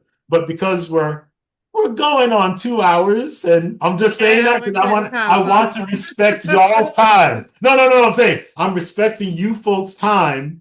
Right. Because this is all I do is deal with the tech or whatever, right? So this is gamma.app. Both of gamma.app is I pay $25 a month for this, right? And so it is almost finished. When it's finished, I'm going to hit this publish button, and actually with beautiful.ai, hold on, I'm going to hit share. Hey, Ken, for this website builder, if you create the website on, say, ChatGPT, can you then upload it so that Gamma can actually put it online and publish it for you? Yeah, yes, absolutely, and I'll show you how. You can do that, but you don't have to, though. Oh, well, just go to gamma.app and it'll create the website. Correct. You can give it a prompt, or you can give it notes, or you can have a link from some other place, and it can create it from that. It's all up to how you want to do it. But if you prefer to go to ChatGPT first, you could do that. But Gamma does allow for you to just give it a prompt, and it will create it based on your prompt. Is there a free version of this? Yes. Yeah. So this is the way. Share with you guys too how this thing just gets to know your personality. I have a friend, I don't know if she's on this phone on this call or not, but I call her her AI. I said that's your side piece, because she talks about him like it's a person, and she said, I tell him this, and he'll say, well, why are you going to do that? You already tried that. Like he gets to know. I say he, look at me, I'm just as bad. but the tool gets to know your personality, Yep. and the more you work with the same tool, I'm guessing, the Right. better chances of that Yes. happening. So if Yeah, this and then week you you're also working on a, upload information to it too. Yes. yeah, That's one of so the things that they were saying in that conversation between Van Jones and Will I Am. Will says that he thinks that that when kids are in school, you know, when this catches on a little bit more, when children are in school, they will acquire an AI partner that they travel with throughout their school history, so that when by the time they get to be at the age of employability or college, they'll go to school, and the people that will be hired will be the ones who know how to work best with their AI companion, which is kind of freaky, but Well, it is. actually, I will meet this brother Amon. He's Rwandan, but he's I think he's permanently in the U.S. now. He published this article. Oh man, he doesn't have articles turned on. I'm gonna find the article that he. Oh yeah. Here it is. He goes further, where the article, he says the classroom is dying. Most people haven't realized, haven't noticed yet. I will copy this link. I would encourage anyone to read. I found it to be a very thoughtful article about how AI, once it starts being used in ways where you can have personalized student, matching the students' pace, et cetera, at some point, the idea of having a bunch of students in a room becomes less and less valuable. Mm. And yeah, so I would encourage anyone to read that. Yes, it's going to That is change so things. that's so disheartening. That's so disheartening. And Dr. Cofield is on here, and she's, Mhm. an old, she's a school teacher. If I I mean, to if I think may, that oh, I'm sorry. I was just to gonna say think Dr. Caulfield is wonderful. Sorry. Yes, but I mean, this Mhm. is she's a lady who is Dr. Chi is still here. I mean, to think that you're going to have classrooms that don't have, like, we don't even have classrooms. That's scary. I don't like that. No. Well, we don't know what they will look like. But and actually, again, I encourage you to read through this, because Well, similar to the way that the AI tools that I'm building that are teacher facing are intended to remove from the teachers the drama of and challenge of the logistics of certain kind of class prep or whatever, and let them focus on things that only humans can do. What he's talking about in this article is certain things like, you have students who have different strengths and weaknesses, but it's the same material. And in a classroom situation, if you do not have the ability to tailor the curriculum for students, then students on either extreme are not going to be well served. AI, or technology in general, and AI in particular, because it is so general purpose, provides the possibility of having completely personalized, educational experiences that do not limit the student if they happen to be in the wrong zip code. So, you know, so this we're all figuring this out as we go. There's a lot of things that are uncomfortable, you know, Oh, may I but just say one thing more, a little bit about Dr. Willa Caulfield, since she's on, and since she said she's 97 years old, she is a strong activist still in New Jersey. I mean, I've been out there on the front lines with her, and she's 97. She's got quite a history. She worked with the Freedom Schools, King. She's written books and all of this kind of stuff. So I just wanted to just give her a shout out again, and I Thank you. appreciate you all letting me say that. And if you do it, put her in the Google. I want to say Google. I know Google's not the term, but with AI, you'll see so much coming up from her. But I just wanted to give her a shout out and recognition. No. And you know what? You're reminding me of one of several projects. So you see that this is, the gamma website, right? But it has an ugly URL, right? So if you do some technical things, you can use Gamma with your own. So blackfacts.org, which is my nonprofit's website. This is a Gamma website. I made this with the same tool that I just showed you. And one of the projects that we want to try and find a way to move forward is something I call Story Keeper, which I'm not going to take time and show you and show you the whole video. But imagine that you record the lived experiences of folks who have, either experts or folks who have been witnesses to Jim Crow, to how education has changed. All we have to do today is sit down with them and hit record. And we can take that information and capture their knowledge.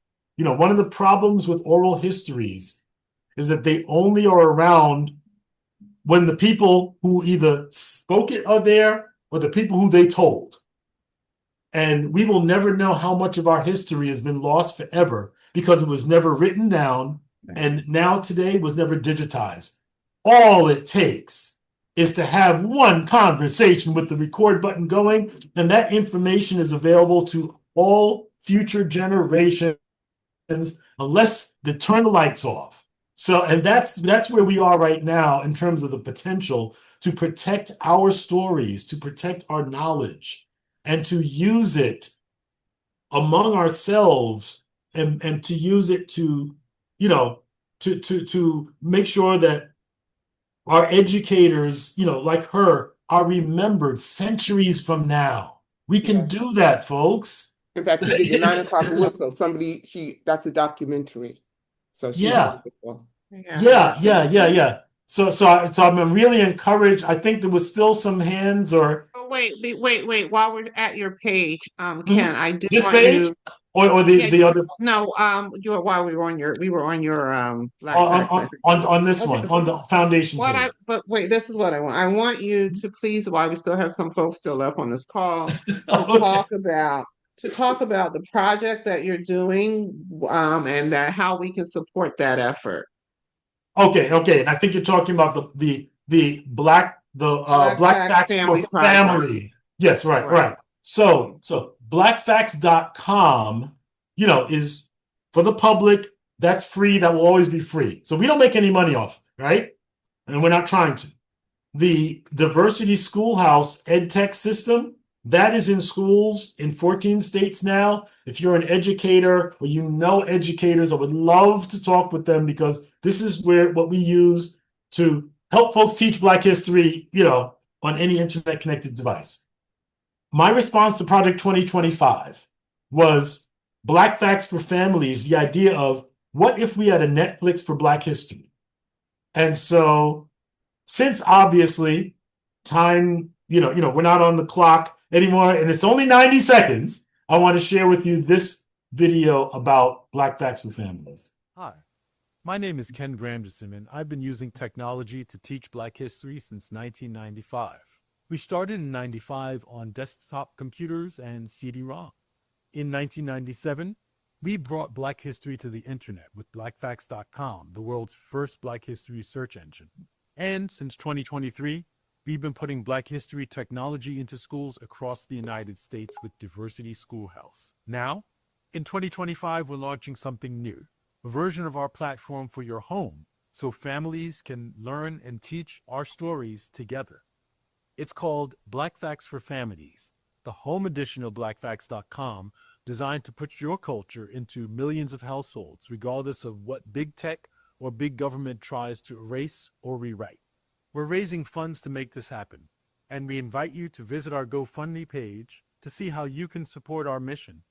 Please join our 30-year mission to preserve and protect Black culture using technologies that we created, we control, and we own. Your donation will be tax deductible, and as a thank you, we'll give you a gift certificate you can share with a family member or friend so they too can receive the timeless gift of Black history. So, go check out our GoFundMe right now and help us make sure that our future generations know the truth of our past. So yeah, if you are interested in helping support the ability to put this, I have this big, hairy, audacious goal by the end of 2026, of having this system up and running and in 1 million Black homes.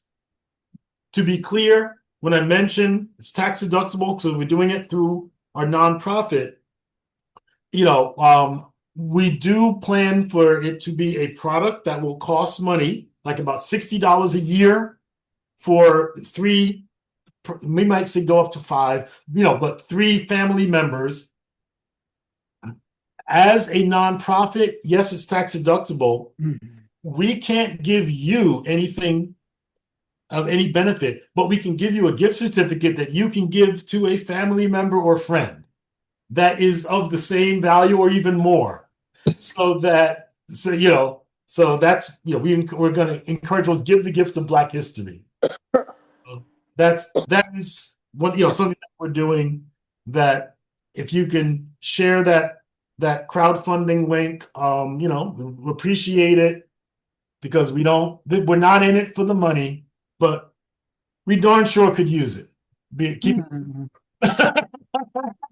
I see your question, Shakira. Have you been on any of the Black news network platforms, Ken, with that? Whether it's Sirius XM or Well, it's so funny. Back when we had the Black News Channel, I actually was on it about 2 weeks before their investors pulled the plug. I was like, you let the riffraff on and see what happens. You know what? One of the many links that I have is a presentation we did for the National Newspaper Publishers Association. Huh?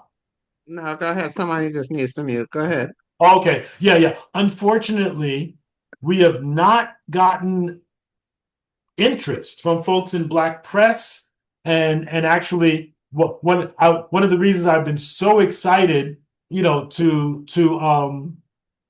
to connect with Sister Green, who ended up, connecting me to you, Helen, is that she's, works with Black writers. And the writers and academia is another space where I just haven't found them to be interested. And I won't bore everyone with my Skip Gates story here, but in 1995, when we both were in the Langston Hughes Auditorium at the Schomburg Center for Research in Black Culture, he presented the idea of a video on Black history, a CD-ROM on Black history. I presented a product on Boston's Black history, a CD-ROM product. He chose not to work with me. I was like, I would love to work with you. Fast forward, things that he did with Encarta Africana and Africana.com have come and gone, and no one knows about them unless you were around then. Black Facts started 2 years before Africana.com. It is still running today. Someone said he was the wrong one. Oh, trust me, I was in Boston, and those of us who were pro-Black, we had certain terms for Skip Gates. We will not discuss that. So, but I'm just saying,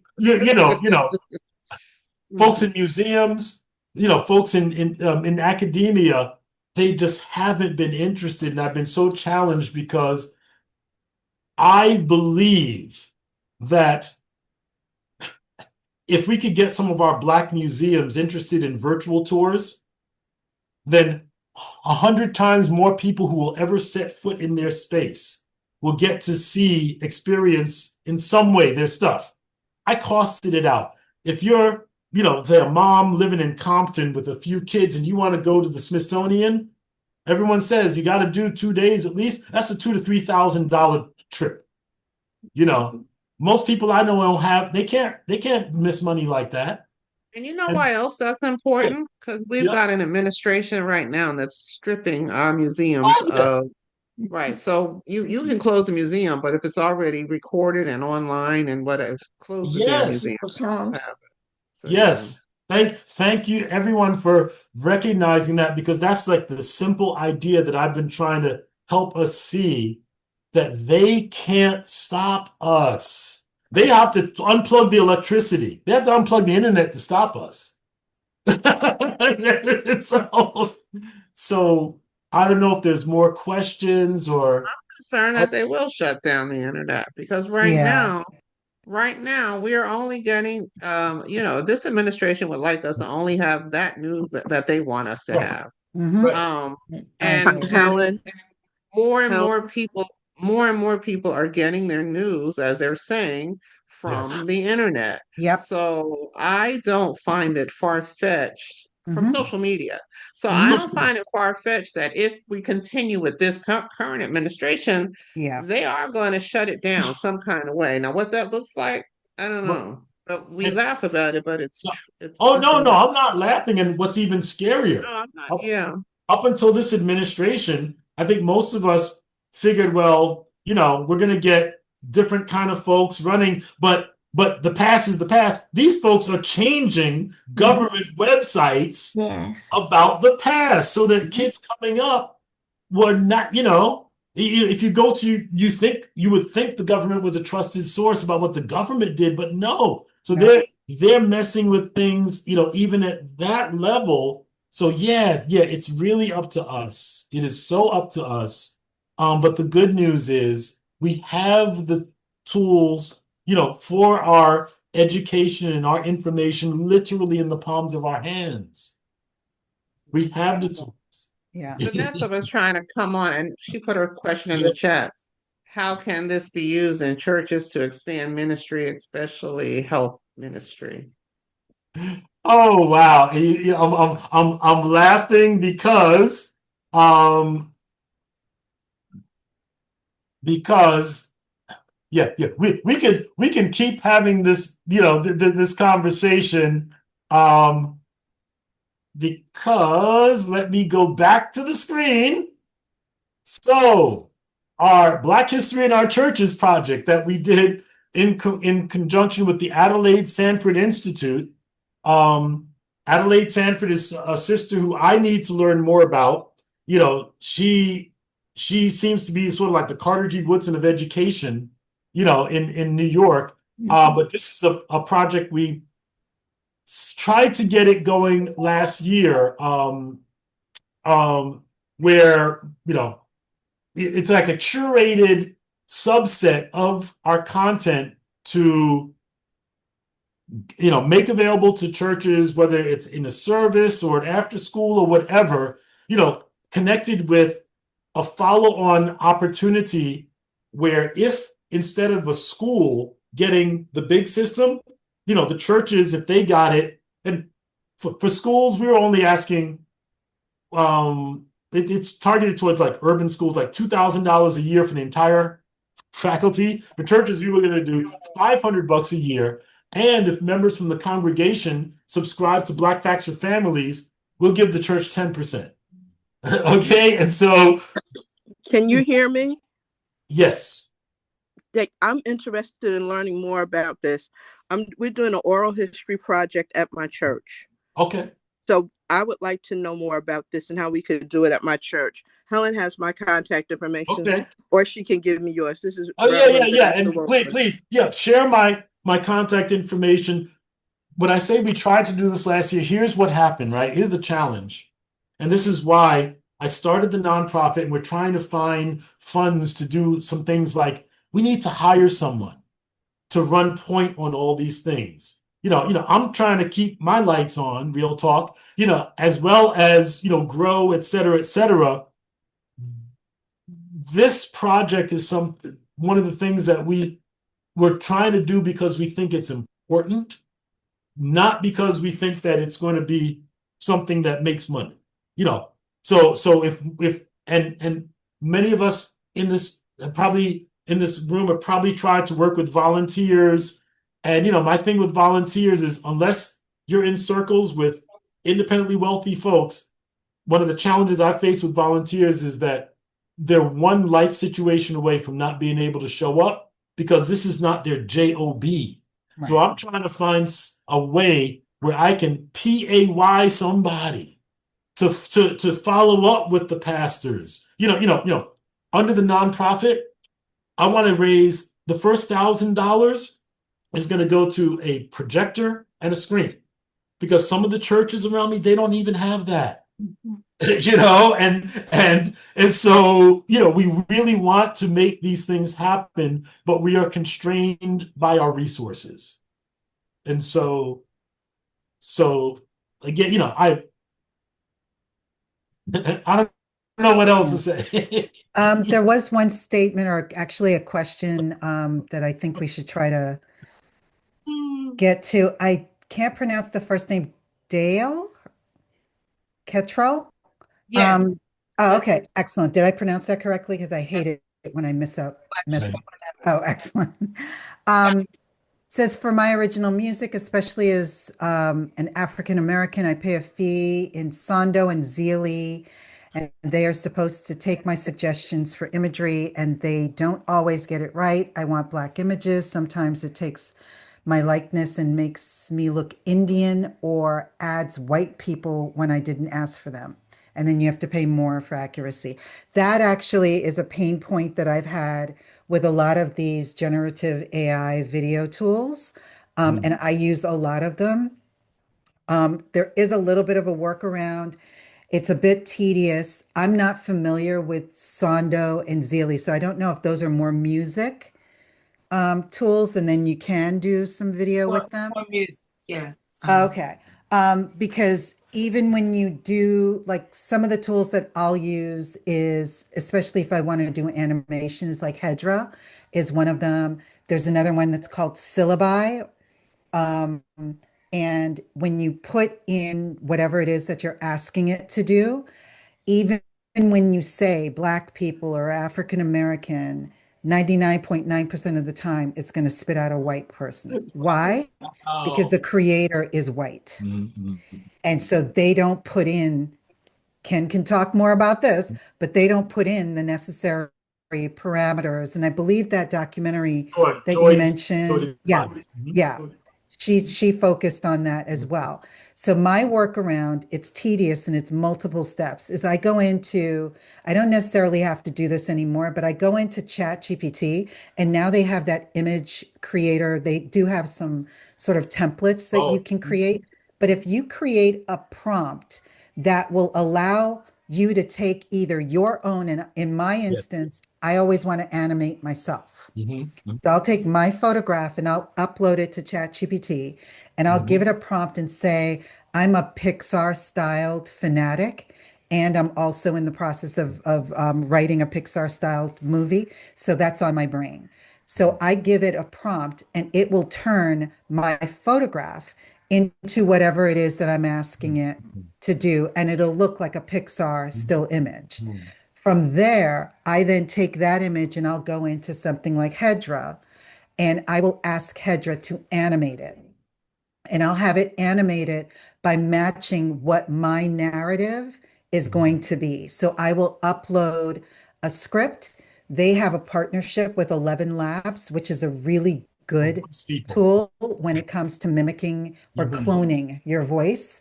And it works on a credit basis, so it depends on what subscription you have. And I think the bare bones is like $10, and you get a decent amount of iterations, but you're not going to be able to do an entire video that's like 5 minutes long. I think the cap is at maybe less than a minute if it's going to be like 1080p. And if you want it to be 4K, I think you have to have it like under 30 seconds or something like that. And so I use it for brand awareness, social media videos. And so my promos, or if I'm just explaining a process, I'll do that. And I'll tell it in the prompt if I want it to move my hands or if I want it to, do whatever. I am experimenting heavily with Google. So I'm creating the images in Gemini and then taking it over to Flow, which is it's built on VO3. And so it's animating it over there. So either way, there are multiple platforms that are available that you can then take it and animate it. But when it comes to doing text to video, it's going to be difficult for you to be able to say, create a Black woman doing fill in the blank, and that they're going to accurately. Actually, I take that back. The only one that does it is Gamma. Gamma. When I put in Black entrepreneur, Black vlogger, they get it. But if you go on any other platform, it just doesn't, for whatever reason. Yeah. So Gamma is GAMMA. Yeah. It's not .com. .app. Yeah. And Hedra, how do you spell Hedra? Hedra is H-E. Oh yeah, let me put it. Yeah. Hold on. And Edie. Yeah. Oh, sorry. And we did list a video there. I don't know if you can share it if we have time, but it's in there somewhere above. You can see what they did to me. Yeah, you can. Okay, and you know what? I think we all have the option to save chat. Yeah. Yes. Okay. So click it's the little in there dot above where you had the 9 o'clock whistle. It's about 2 things up from there. There's a Yeah. Okay. Yeah. So everyone. Thank you very much. Thank you so much. And you know what? We have before. Yeah. Before that, I want to piggyback on some things Edie was just saying that, it's funny. I have obviously got a lot of ideas, and I call them harebrained schemes. So I'm glad when I have an idea that I think is a good one. And I think one of my better ideas was asking Edie to be involved with the AI stuff. So because I want to invite because That's sweet. There's a saying, game recognize game, right? And folks who are A players recognize A players, and this is an A player. Okay, because I'm listening, I'm like, oh wow, I want to, hit her up and tell me about that. Let me, and I want to invite everyone. I'm going to paste another link, and I'm going to be quiet. Because I'm going to show you something else on the screen. I keep saying I'm not going to share, right? Right. Bedstuy.ai is a club that I came up with to piggybacking on some workshops I'm doing with the NAACP and some other groups to create, as it says, an AI learning club for regular people, right? By the community, for the community. I want to figure out, Edie, how to do hybrid workshops where, it may mean we got to go buy some camera and we broadcast, not trying to have the laptop with Zoom sitting in the back of the room thing, but something a little more sophisticated than that. Because I'm branding it with Bed-Stuy because it's a historically Black neighborhood. Part of what I'm always trying to do is play the subliminal. Black folks, we are running this stuff. We're at the top, not just getting in. Because even in my Black Alumni at MIT page, it says, MIT has been graduating Black alums since 1872. It says, so STEM, we ain't new to this, we true to this. That's what it says at the top. Okay, and so there's a sign-up page here. I would encourage everyone to just join up, as we start putting together workshops. We're going to figure out a way, because what I just heard Edie describe, that's a workshop by itself, folks. That's not only a workshop. Right. That's a free workshop with an upsell to put some money in this bank account, okay? Because she's dropping gems over here. I just dropped in the.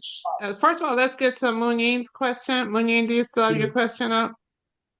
Yes, I do. Thank you. This is very helpful. But I really want you to please go back to what you said in the beginning about a deep dive. I am trying to uncover some very important historical information from Virginia Seminary, which is now defunct. Well, it's not really defunct, but it's changed into a white institution. But anyway, I need to access some historical information, and I've contacted them through email and telephone, and so they don't, haven't been forthcoming with it at this point. What do you suggest on, trying to uncover that kind of information? Again, with deep dive is what I'm concerned with.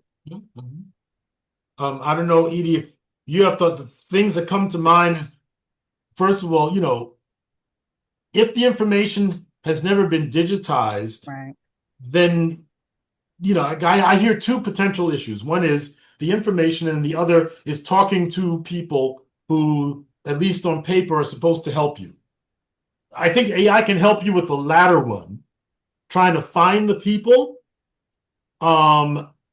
But the information, unless someone took the time Right. to scan it, type it in, whatever, then AI may not be of much help. What do you think, Edie? Yeah, I think with the deep dive, the concept of that basically is just that it's going to go a little bit deeper than giving you surface information, but it has to pull it from somewhere. So if the information isn't online, then doing a deep thinking or deep research on whatever platform it is isn't really going to garner you the results that you want. That would be Okay. my assumption Yeah. based on what you're saying. Yeah. Yeah. Okay. But, Thank you. but, It but is not. again, I'm sorry, but again, in terms of finding people, who might be, you said, what was the previous name? And A Virginia seminary. okay, so it sounds like Virginia Seminary, was it at one point, was it predominantly Black, and then it switched? Yes. Okay, so it used to be predominantly Black. Um, I'm sorry, Dali Cottrell. I'm sorry for the sidebar, but you just put the thing in there about sinners. So Yeah. I watched it for the first time at about 3 this morning.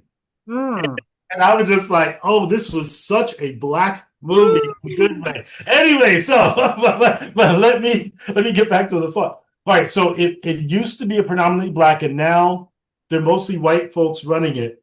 What are you trying to find out about? Again, help me. Okay. Well, my grandmother graduated from that institution, and she was a certified teacher, which it has taken me 4 years to prove the certification, which I've done through the library in Virginia. But she graduated with a certification in teaching and as an ordained minister. So my grandparents reared over 300 children in their lifetime. So I put together quite a bit of information on what they did from 1910, to 1950. But prior to that, I wanted just some information about her relationship with the institution that was a little more in depth. And I did speak with, some of um, the directors and administrators who are still there, but everything they telling me is in a dusty bin someplace. They haven't. It's not digitized, so that's for Yeah. sure. So. Yeah, that's right. So you're looking for like for certifications and other info on your grandmother? Yes, yeah, as an ordained minister, I have this certification for her teaching certificate. I have the proof of that, but As an ordained minister, and can you give me her name? yes, Queen Elizabeth Taylor, it would have been at that time, Okay. but Queen Elizabeth Taylor. uh-huh. And this is Virginia, connected with Virginia Seminary. Yes. Okay, because I just threw some of that information, and I'm just trying to see if it finds anything. What city was Alexandria?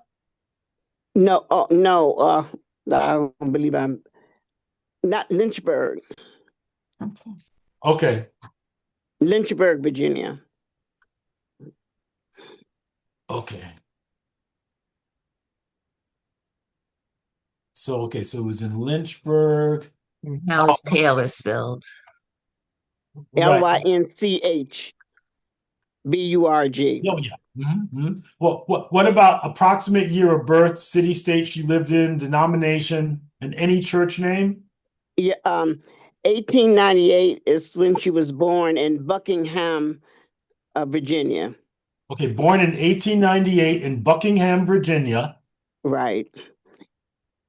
And the denomination? church, a Baptist. Baptist church, okay. The National Convention, Yep. the Baptist National Convention, has some information about her because she was a speaker to raise funds for the home.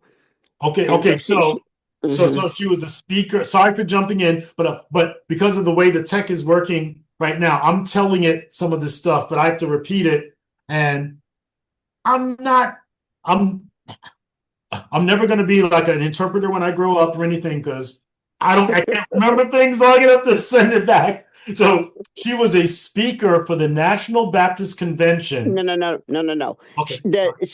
She was part of the National Baptist Convention. Her speaking and ministry had to do with her raising funds for the home. It was, technically an orphanage, but they refused to refer to it as an orphanage. Well, we probably want to call it an orphanage. Right. So she raised funds for an orphanage that was managed by the National Baptist Convention. No. Oh, okay. The only reference to the National Baptist Convention is the fact that she was a Baptist minister. She did go to their convention. They did give her a few dollars, for her project. And I found a document where she's listed there. But that's the only relationship to the Baptist Convention. And the speaking, has to do just with overall fundraising. And then, the national, or actually it was the Commonwealth recognized her. And we are now having a historic landmark dedicated to her soon. Well, she and Papa, the both of them. Okay. Virginia Baptist Orphanage for Colored Children, maybe?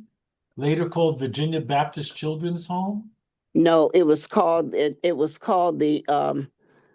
Hayes Memorial Industrial School and Orphanage.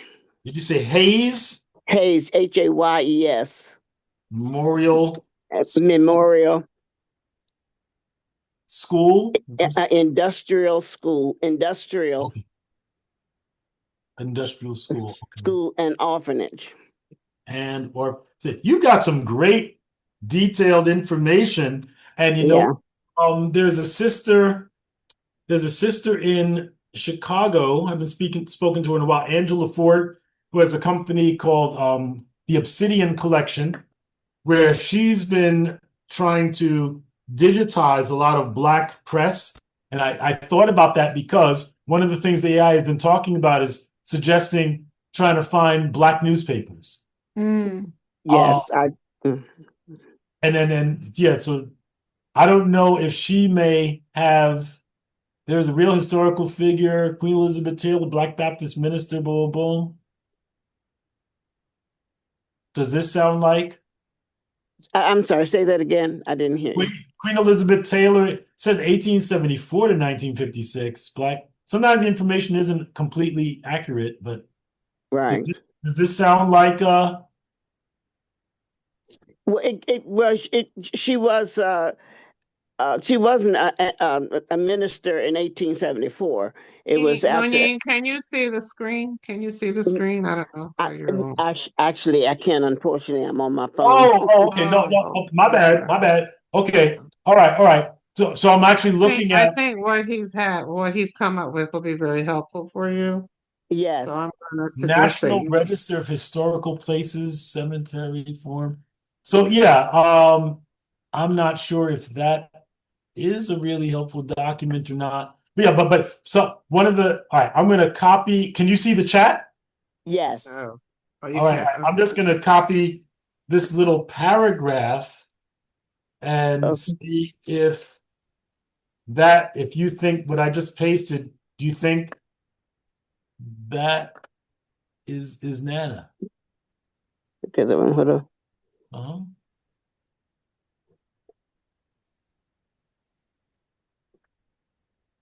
Let's see. What am I doing? His Oh, name. shucks. Oh, well, it could be. Okay. Well, Yeah, it could. Yeah, definitely. Yeah, found him in 1918 for sure, because that was when the second charter was established for the home. okay. Yep. Well, you know what? I will invite you to, reach out to me, and let's brainstorm on this. Let's see what we can find out. I am going to, oops, Kelly. I sat up on this one. This is great. All right. So what I'm going to do is I'm going to make sure that is the right link. Yes. All right. So maybe the last link I'm going to paste in here is to my scheduling. Also, repost your GoFundMe because I think somebody was looking for it. Okay. I know. I'm just here posting the links without any context, so people don't know what they are. Oh, see, this is why I need an assistant. Also, folks, a couple things. One, remember that I like donations. If you all want to leave a donation, I've left the information several times. And Edie, back to that picture that I dropped in there. So tell us, how are people creating that? And that's in the chats for those of you who. So do you just go and you say, "This is Helen. Give me," she likes law, she likes this, she looks like. So they're obviously using my picture. How are Right. people Yeah. making those images? It's a very, very detailed and specific prompt that they're Okay. using, that essentially it would be a template prompt that has different areas where it needs to be filled in, and they're filling in that information, the state that you're from, what it is that you do for a profession, whatever. I don't know. It looks like there's a logo for your business. So all of that is Can you information. share? Can you share your screen? Actually, I'm That's what looking at the image that she has I in the need to chat. share it. Let me see if I can share it. Yeah, I'm hard. Wait a minute, hold No, on, no, so no, no. I'm people know. sorry. No, I'm sorry. I'm saying Edie, because you're talking about like a template, and I'm like, oh, Well, what she's is that? talking about an Well, image that I'm looking at the image that she posted yeah, in the she's talking chat, about. Let me Oh, see if I and can then I'm share it. just making an So here's the assumption about image. it. This is the image. okay. That's the They, image. You all see it? Yes. Yeah. yeah, Yes. so every So now and I didn't again, make people that. will, Somebody made that for yeah, me. Yes. every now and again, there'll be, I think at the beginning of the year, there was this, I don't know if anybody saw it. It was an image of like a smartphone where you were kicking the glass, it burst through, and you were saying like you're coming for 2026 kind of a thing. So this looks like, because I've seen this a number of times. Yes. A lot of So people are doing this. yeah, so Right. it's a very, very detailed prompt, and it's a template, and they're passing that around, and they're using, it looks like it's probably Chat GPT, but it could be some other, it could be Gemini, it could be some other platform as well. And so they're just filling in the information to fit into that prompt, and then they're actually uploading a photograph of you, which they can get off the internet. Doesn't Right. need to be a high resolution image, and then they're asking it to create it, and then they created it in this instance. Yeah. And you know what? There is a Facebook group that actually fits this demographic perfectly in terms of, it's like, tends to be like 40s and up Black folks, called the Black People Social Club. And the folks who do that, they're using some of these things. Like, you know what I mean? These are some of the images that they've created for, and I know that they're not like, graphics people. Mhm. I can't figure. That's what I need to figure out how to, because like I do T-shirts, and you want to make it fancy, and people make I don't know how to do any of this stuff, but Right. At the end of the as day, not keep everything comes trying. down to prompting. Right. That's what it comes down to. Right. And see, and this is why hopefully, if we, through, the club that, we're trying to get going, we will have sessions where, we will be able to go deeper into some of these sort of things, or Edie, you may decide that, we need to do online sessions, etc., because as you can see, there's no limit to how far how deep we can go. Yeah. And we no surprise, we are talented, excellent people. We have ideas. We could do this all night. We're asking people, hey, what ideas do you have? You know what I mean? So let's create some opportunities for us to dig deep in some of these things, Most definitely. Yeah, especially if Edie's going to be, pointing out what these tools are, because she's looking at them and using them and working with folks. I tend to work more with the robot simming people, okay? Excellent. Yeah, this has been fun. Edie, thank you so much for joining us. You're Before welcome. we Thanks for sign the off, invite. she dropped in the chat her contact information. So please please reach out to her. And Edie, we'd love to have you and Ken back again at some time to talk more about this. Okay, there. She just people can save the chat. I know Brother Ken was saying that, but if you just go to the top of the chat screen, you'll see 3 little dots and you hit save chat. That's a great one because there's so much great information. Thank you. Yeah. Excellent. Thank you. And Helen, thank you so much. Yes, thank you. This is great. For this. As I shared, I tried to do a Black Tech Talk thing, a year and a half, whatever ago, 6 people showed up. You had 50 some people in here. So I'm impressed, okay? I'm like, oh, wow. Because this is higher than that at some point, and people will drop in and out, and people will watch it this will be on YouTube, everybody, so you can watch it again. And if you didn't catch a website or something, you can jot it down from there. But so. No. I love to be in spaces with people who know more and have done better than me. So I'm serious. I'm being completely serious. It's like, I'm tech, I can go deep into tech, but other areas, it's not my lane. Yeah. So I think what we have to walk away with is recognizing that it's here to stay. It's not going to slow down. Exactly. And I'm one of the naysayers too. Somebody, and I think she's still on this call, she was asking me, how do you get it off your phone? I don't want Gemini on my phone. How do we get rid of that? Me neither. Yep.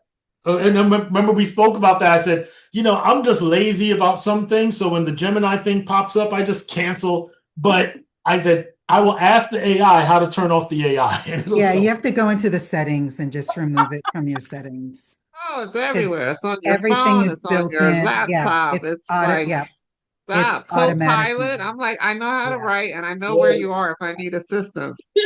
And that's how I started to get more involved in because I kept seeing all this stuff on my phone and stuff. So I'm like, well, let me try to understand.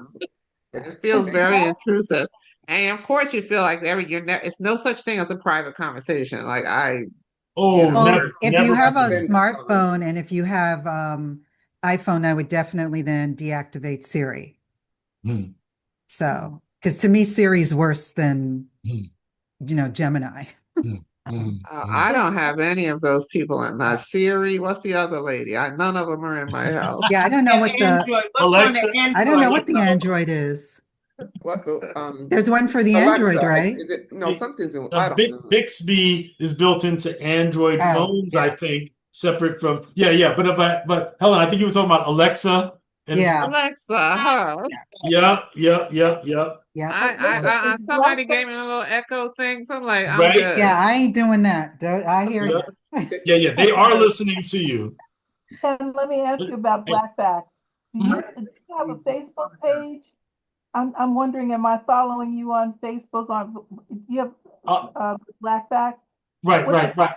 Yes, I did try and respond to that. So we had some issues with the Facebook page for Black Facts that one of the risks when you have things too open for folks, and some of our folks get real angry and can get your page in trouble. But anyway, so we're working on that. But there's a Black Facts Foundation page that we haven't promoted yet. That's why it only has like 23 followers. We had 106,000 on the Black Facts one, but on an Instagram, where we tend to just post the Black Fact of the Day video, we've got just under 80,000 followers on that. What's it called? Oh, that one is Black Facts Online. I post, let me find where I posted it. Oh gosh. And one of these days, I want to really start leveraging our Black Fact of the Day. Okay, so wait. Black Facts IG page. And we do have, a TikTok page. Black Facts is just from a team perspective, it's just me and my business partner, Dale. And he creates the videos and manages posting stuff. So we use automated tools that post them. So I don't even know a lot of the social media side of what we're doing with Black Facts. That's another space where I'm trying to find somebody, maybe like a 20, 30 something age person who is like real into it, So Fiverr. Well, but I have not had that great experience with Fiverr or Upwork, and that's a place where I say, you know what, I filter for Caribbean, West Africa, Southern Africa, the five folks, and I actually have a young man in Nigeria who does some web work for me. But what I've really been hoping to do is get a little bit of money to be able to hire someone, because I want to build a team. I don't want to hire a gun. I want someone who understands what we're up to, is on the page, and you know what I mean? Yes, makes sense. Yeah. Edie, do you work with individuals, or Edie, Yes, do I you work do. with individuals? Okay, so not just okay. Yeah. So people who are doing individual stuff or corporations can hire for your services. Yeah. Yeah. Yeah. And I also have a community that people can join and participate in. It's specifically for people that want to use video, though. It's not just about general AI. It's using video, and specifically AI video. So one of the things that somebody, and we're dragging this on way too long, but like I've been doing these conversations online for 6 years now, and I have video out the yang yang. And someone was saying to me that, one of the things that I can do, because nobody's going to sit and watch a 2.5 hour video, but you can drop it in some AI tools and it will condense it. Is that right? There's definitely tools that can repurpose your content. So if you take a long form hour plus video and you put it into, say, for example, a tool that I love to use is called Opus Clip. Let me write it in. OPUS. OPUS. Opus. And while you're writing that, Diane Johnson asked about Instagram. I don't get Instagram in terms of, I don't really understand what it's, but so I think it tends to be good for. Sorry, it's Opus Pro. Sorry, that's the wrong one. Opus Pro. I always get the. Okay. And that will condense a long video for you if you wanted to. It will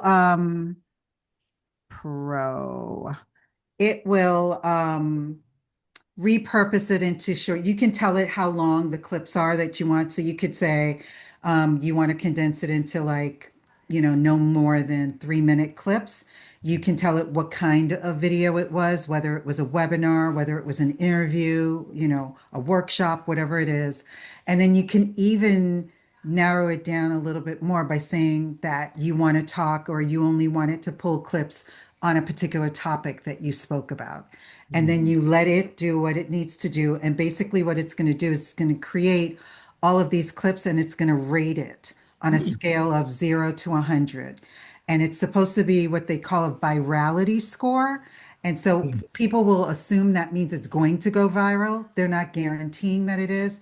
They're just basically saying that based on the hook, the content, and whatever it is at the call to action at the end, what you were talking about, is likely to be of interest to audiences.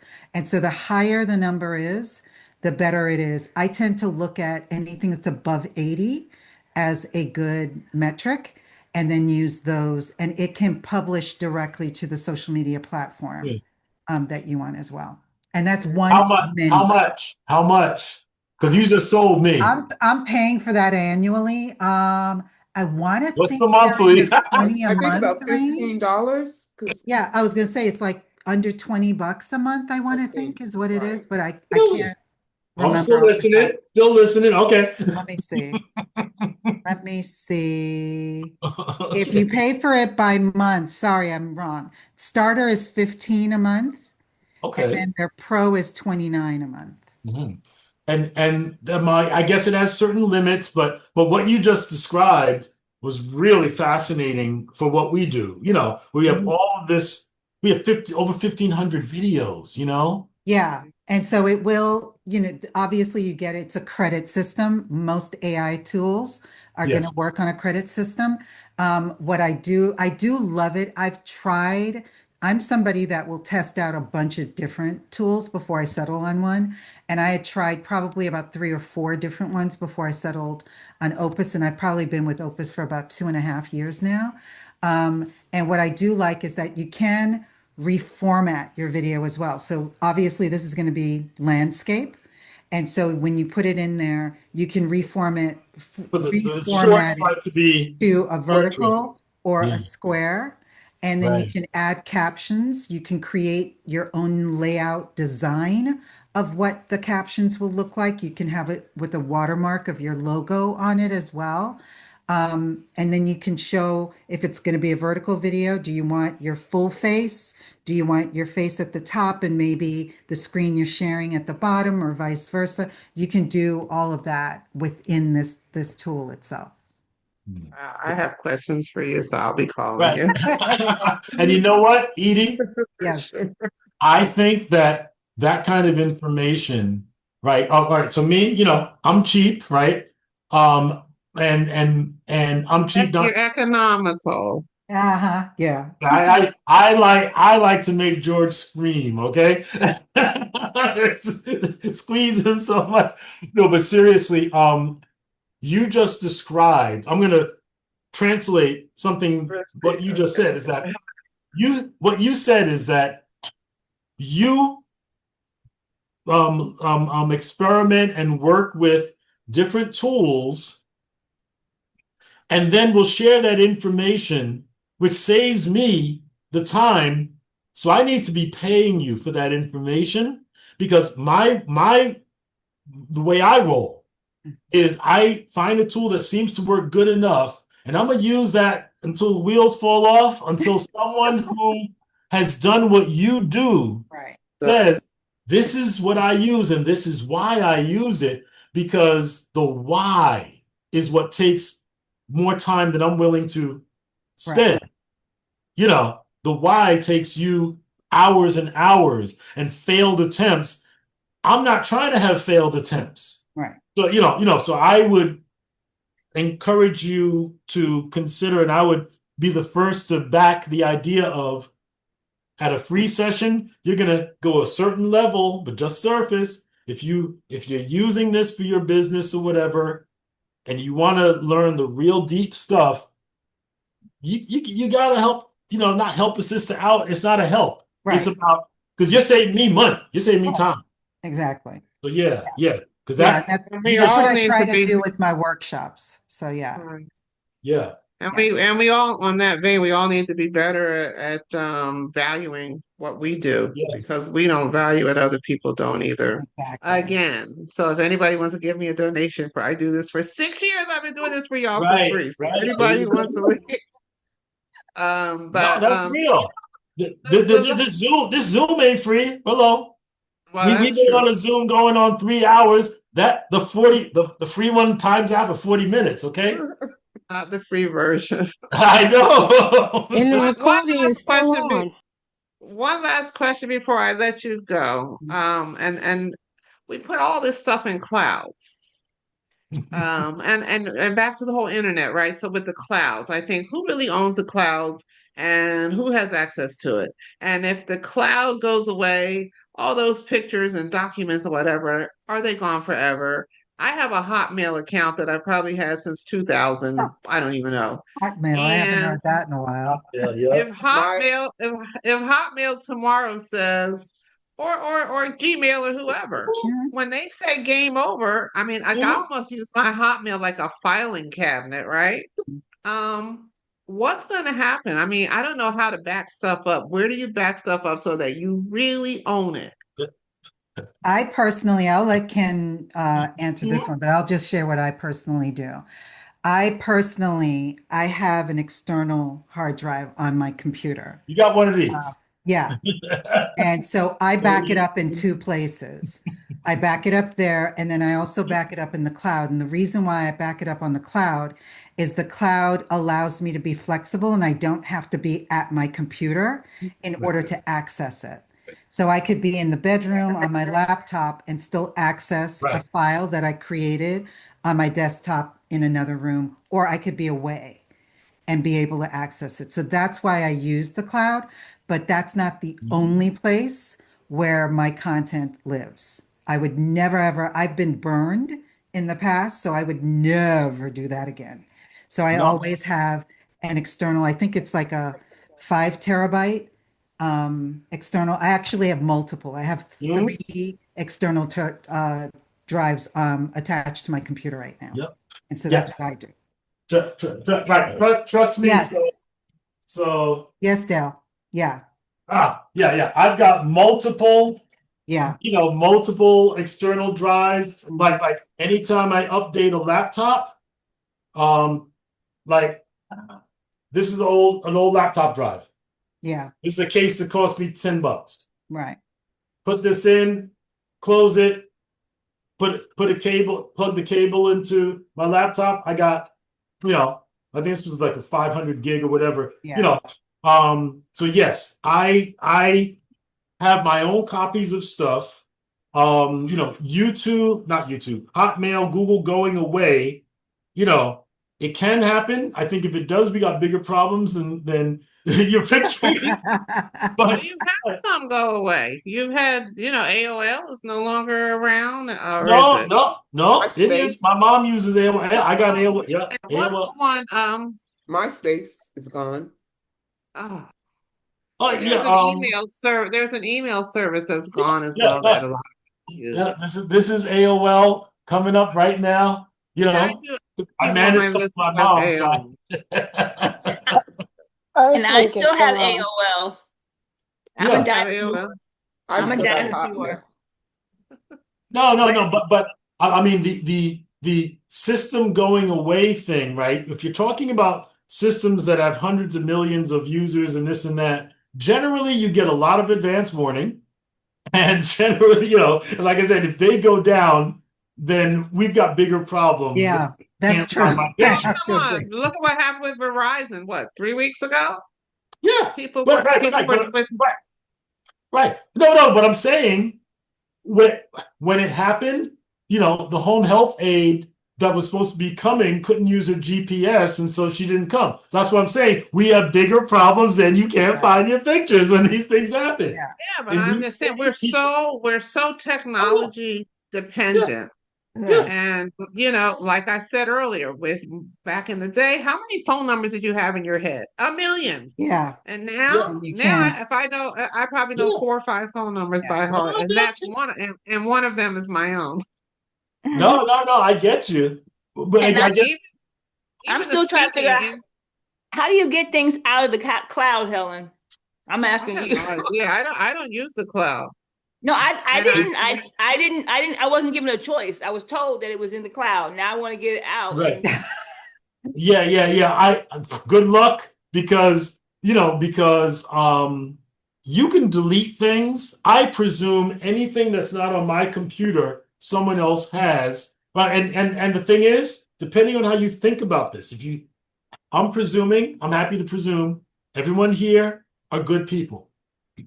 But if let's say I was a terrorist and I deleted stuff, I've been planning, my stuff, with other whatever. It's like, yeah, and I delete because I'm trying to clean my record. Right.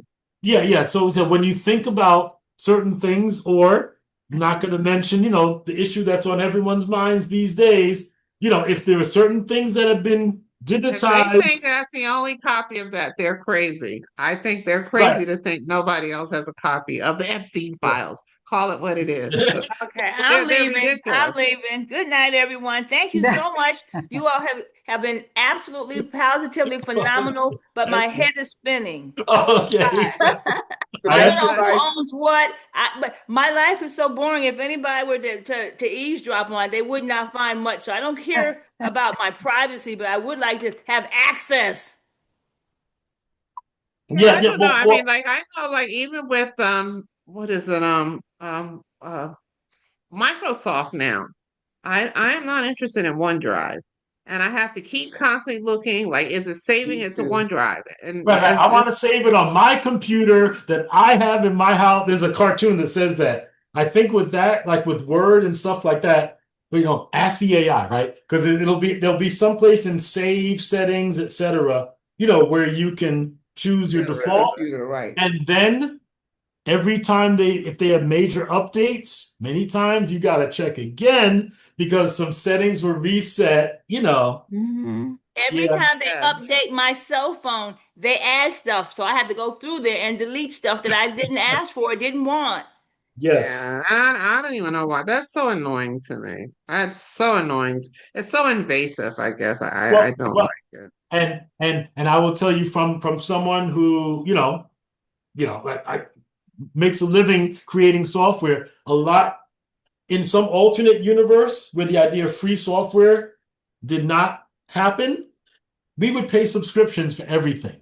And we would then probably have much more control over what we get or don't get, versus we've got vendors who are saying, okay, Dell, when you sell a computer, we want our stuff. We're going to pay you to put our stuff on the computer. So the whole free, we know there's nothing is really free. And then there's some folks who are some sayings that, if you're not paying for the product, you are the product. Your attention, your eyeballs, that YouTube, YouTube lets you set up stuff for free. Hosting video for free is insanely expensive, right? So you get to put your video up there for free, but what's the exchange? They, they advertise. Your content helps them sell, whatever that's the equation that the industry runs on. And back to your last question, if I remove my YouTube videos, does YouTube still have a copy of them, or are they gone when I remove them forever? I mean, I would presume that, and that's just a question. I don't expect you. Yeah. I'm just saying we don't know. I mean, I no, don't think no. I would say 99.9% they have archives because you could be a bad guy. That's right. And when they want that information on your bad behavior, they're going to say in 1985, you posted a video or you researched this, that, or whatever. So, and I have a girlfriend who works in the industry because I can talk to you about tires and my phone is nearby. And the next thing I know, I'm getting all this thing. Yeah. Now Without she a doubt. swears, she swears the phone is not listening. Oh, it is. It is. They are. Absolutely. The devices are listening. Yep. That's not a conspiracy. I found some articles that suggest how to do it. Another thing. Yeah. Because of the major companies having such a big reach, if you can go to website A that has Google ads, and then you go to website B that has Google ads, Google knows from website A, they know who you are and can put ads on Google on website A that are likely for website B, etc. I mean, you have companies that grow by mergers and acquisitions. They buy an old company. So there are people concerned about like the ancestry companies, right? Any company that has data on you, whether it's CVS that has, or the prescription company, whatever, that company gets bought by some other company that has a vested interest in pushing ads to people who, that's why they acquire sometimes. That's why I reject cookies. Only necessary cookies. I'm not interested in cookies. Yeah. Yeah. So all these things are trade-offs that come because while free is never free. Nope. Yeah. Freedom isn't free, whether it's freedom, whether it's free access to software or free communication in a regime that's trying to become Hitler 2.0. Whatever. It's going to cost us. We're going to have to make sacrifices. We're going to have to not have things work out the way we want. But me, I've never had too many things work out exactly how I want. So I'm used to making concessions that might be not a big deal. And sometimes I hold my nose. As long as it helps me get what I need. And I'm not saying it's the best way. That's just my way. But that's why it's important that you guys have been absolutely wonderful. I'm going to take us. I can't thank you enough for doing this for us. Thank you so much. You're welcome. Yes. Thank you all for hanging in. Yeah. They have. I'm trying to take us off a spotlight so that we can. Okay. I'm going to make sure to make a donation to you too, Sister Helen. Thank you so much. Okay, y'all. I appreciate it. Much appreciated. Yeah, thank you, everybody, for following and all that stuff. It's been really great. Thank you. It has been. Yeah. The point is for us to get as much information as we can, right? And not be afraid of it. I hope if you got nothing out of this, it's like, don't be, it is what it is. It's not going anywhere. And we need to not be afraid of it. And I think Ken and Edie both, put us at ease in that. So for that, let's say, can you all come off mute and give them some love, please? Thank you so much. Thank you. Hallelujah. Happy Black History Month. Thank you. Amen. Absolutely. Thank you folks so much. And for those of you who know the routine, when Black women gather, amazing things happen. That's the truth. Thank you all for another Thank you so much. Yes. Thank you again. Sending my check-in tomorrow. Dr. Willa, we need you back again. When's Yes, your first? It's September, right?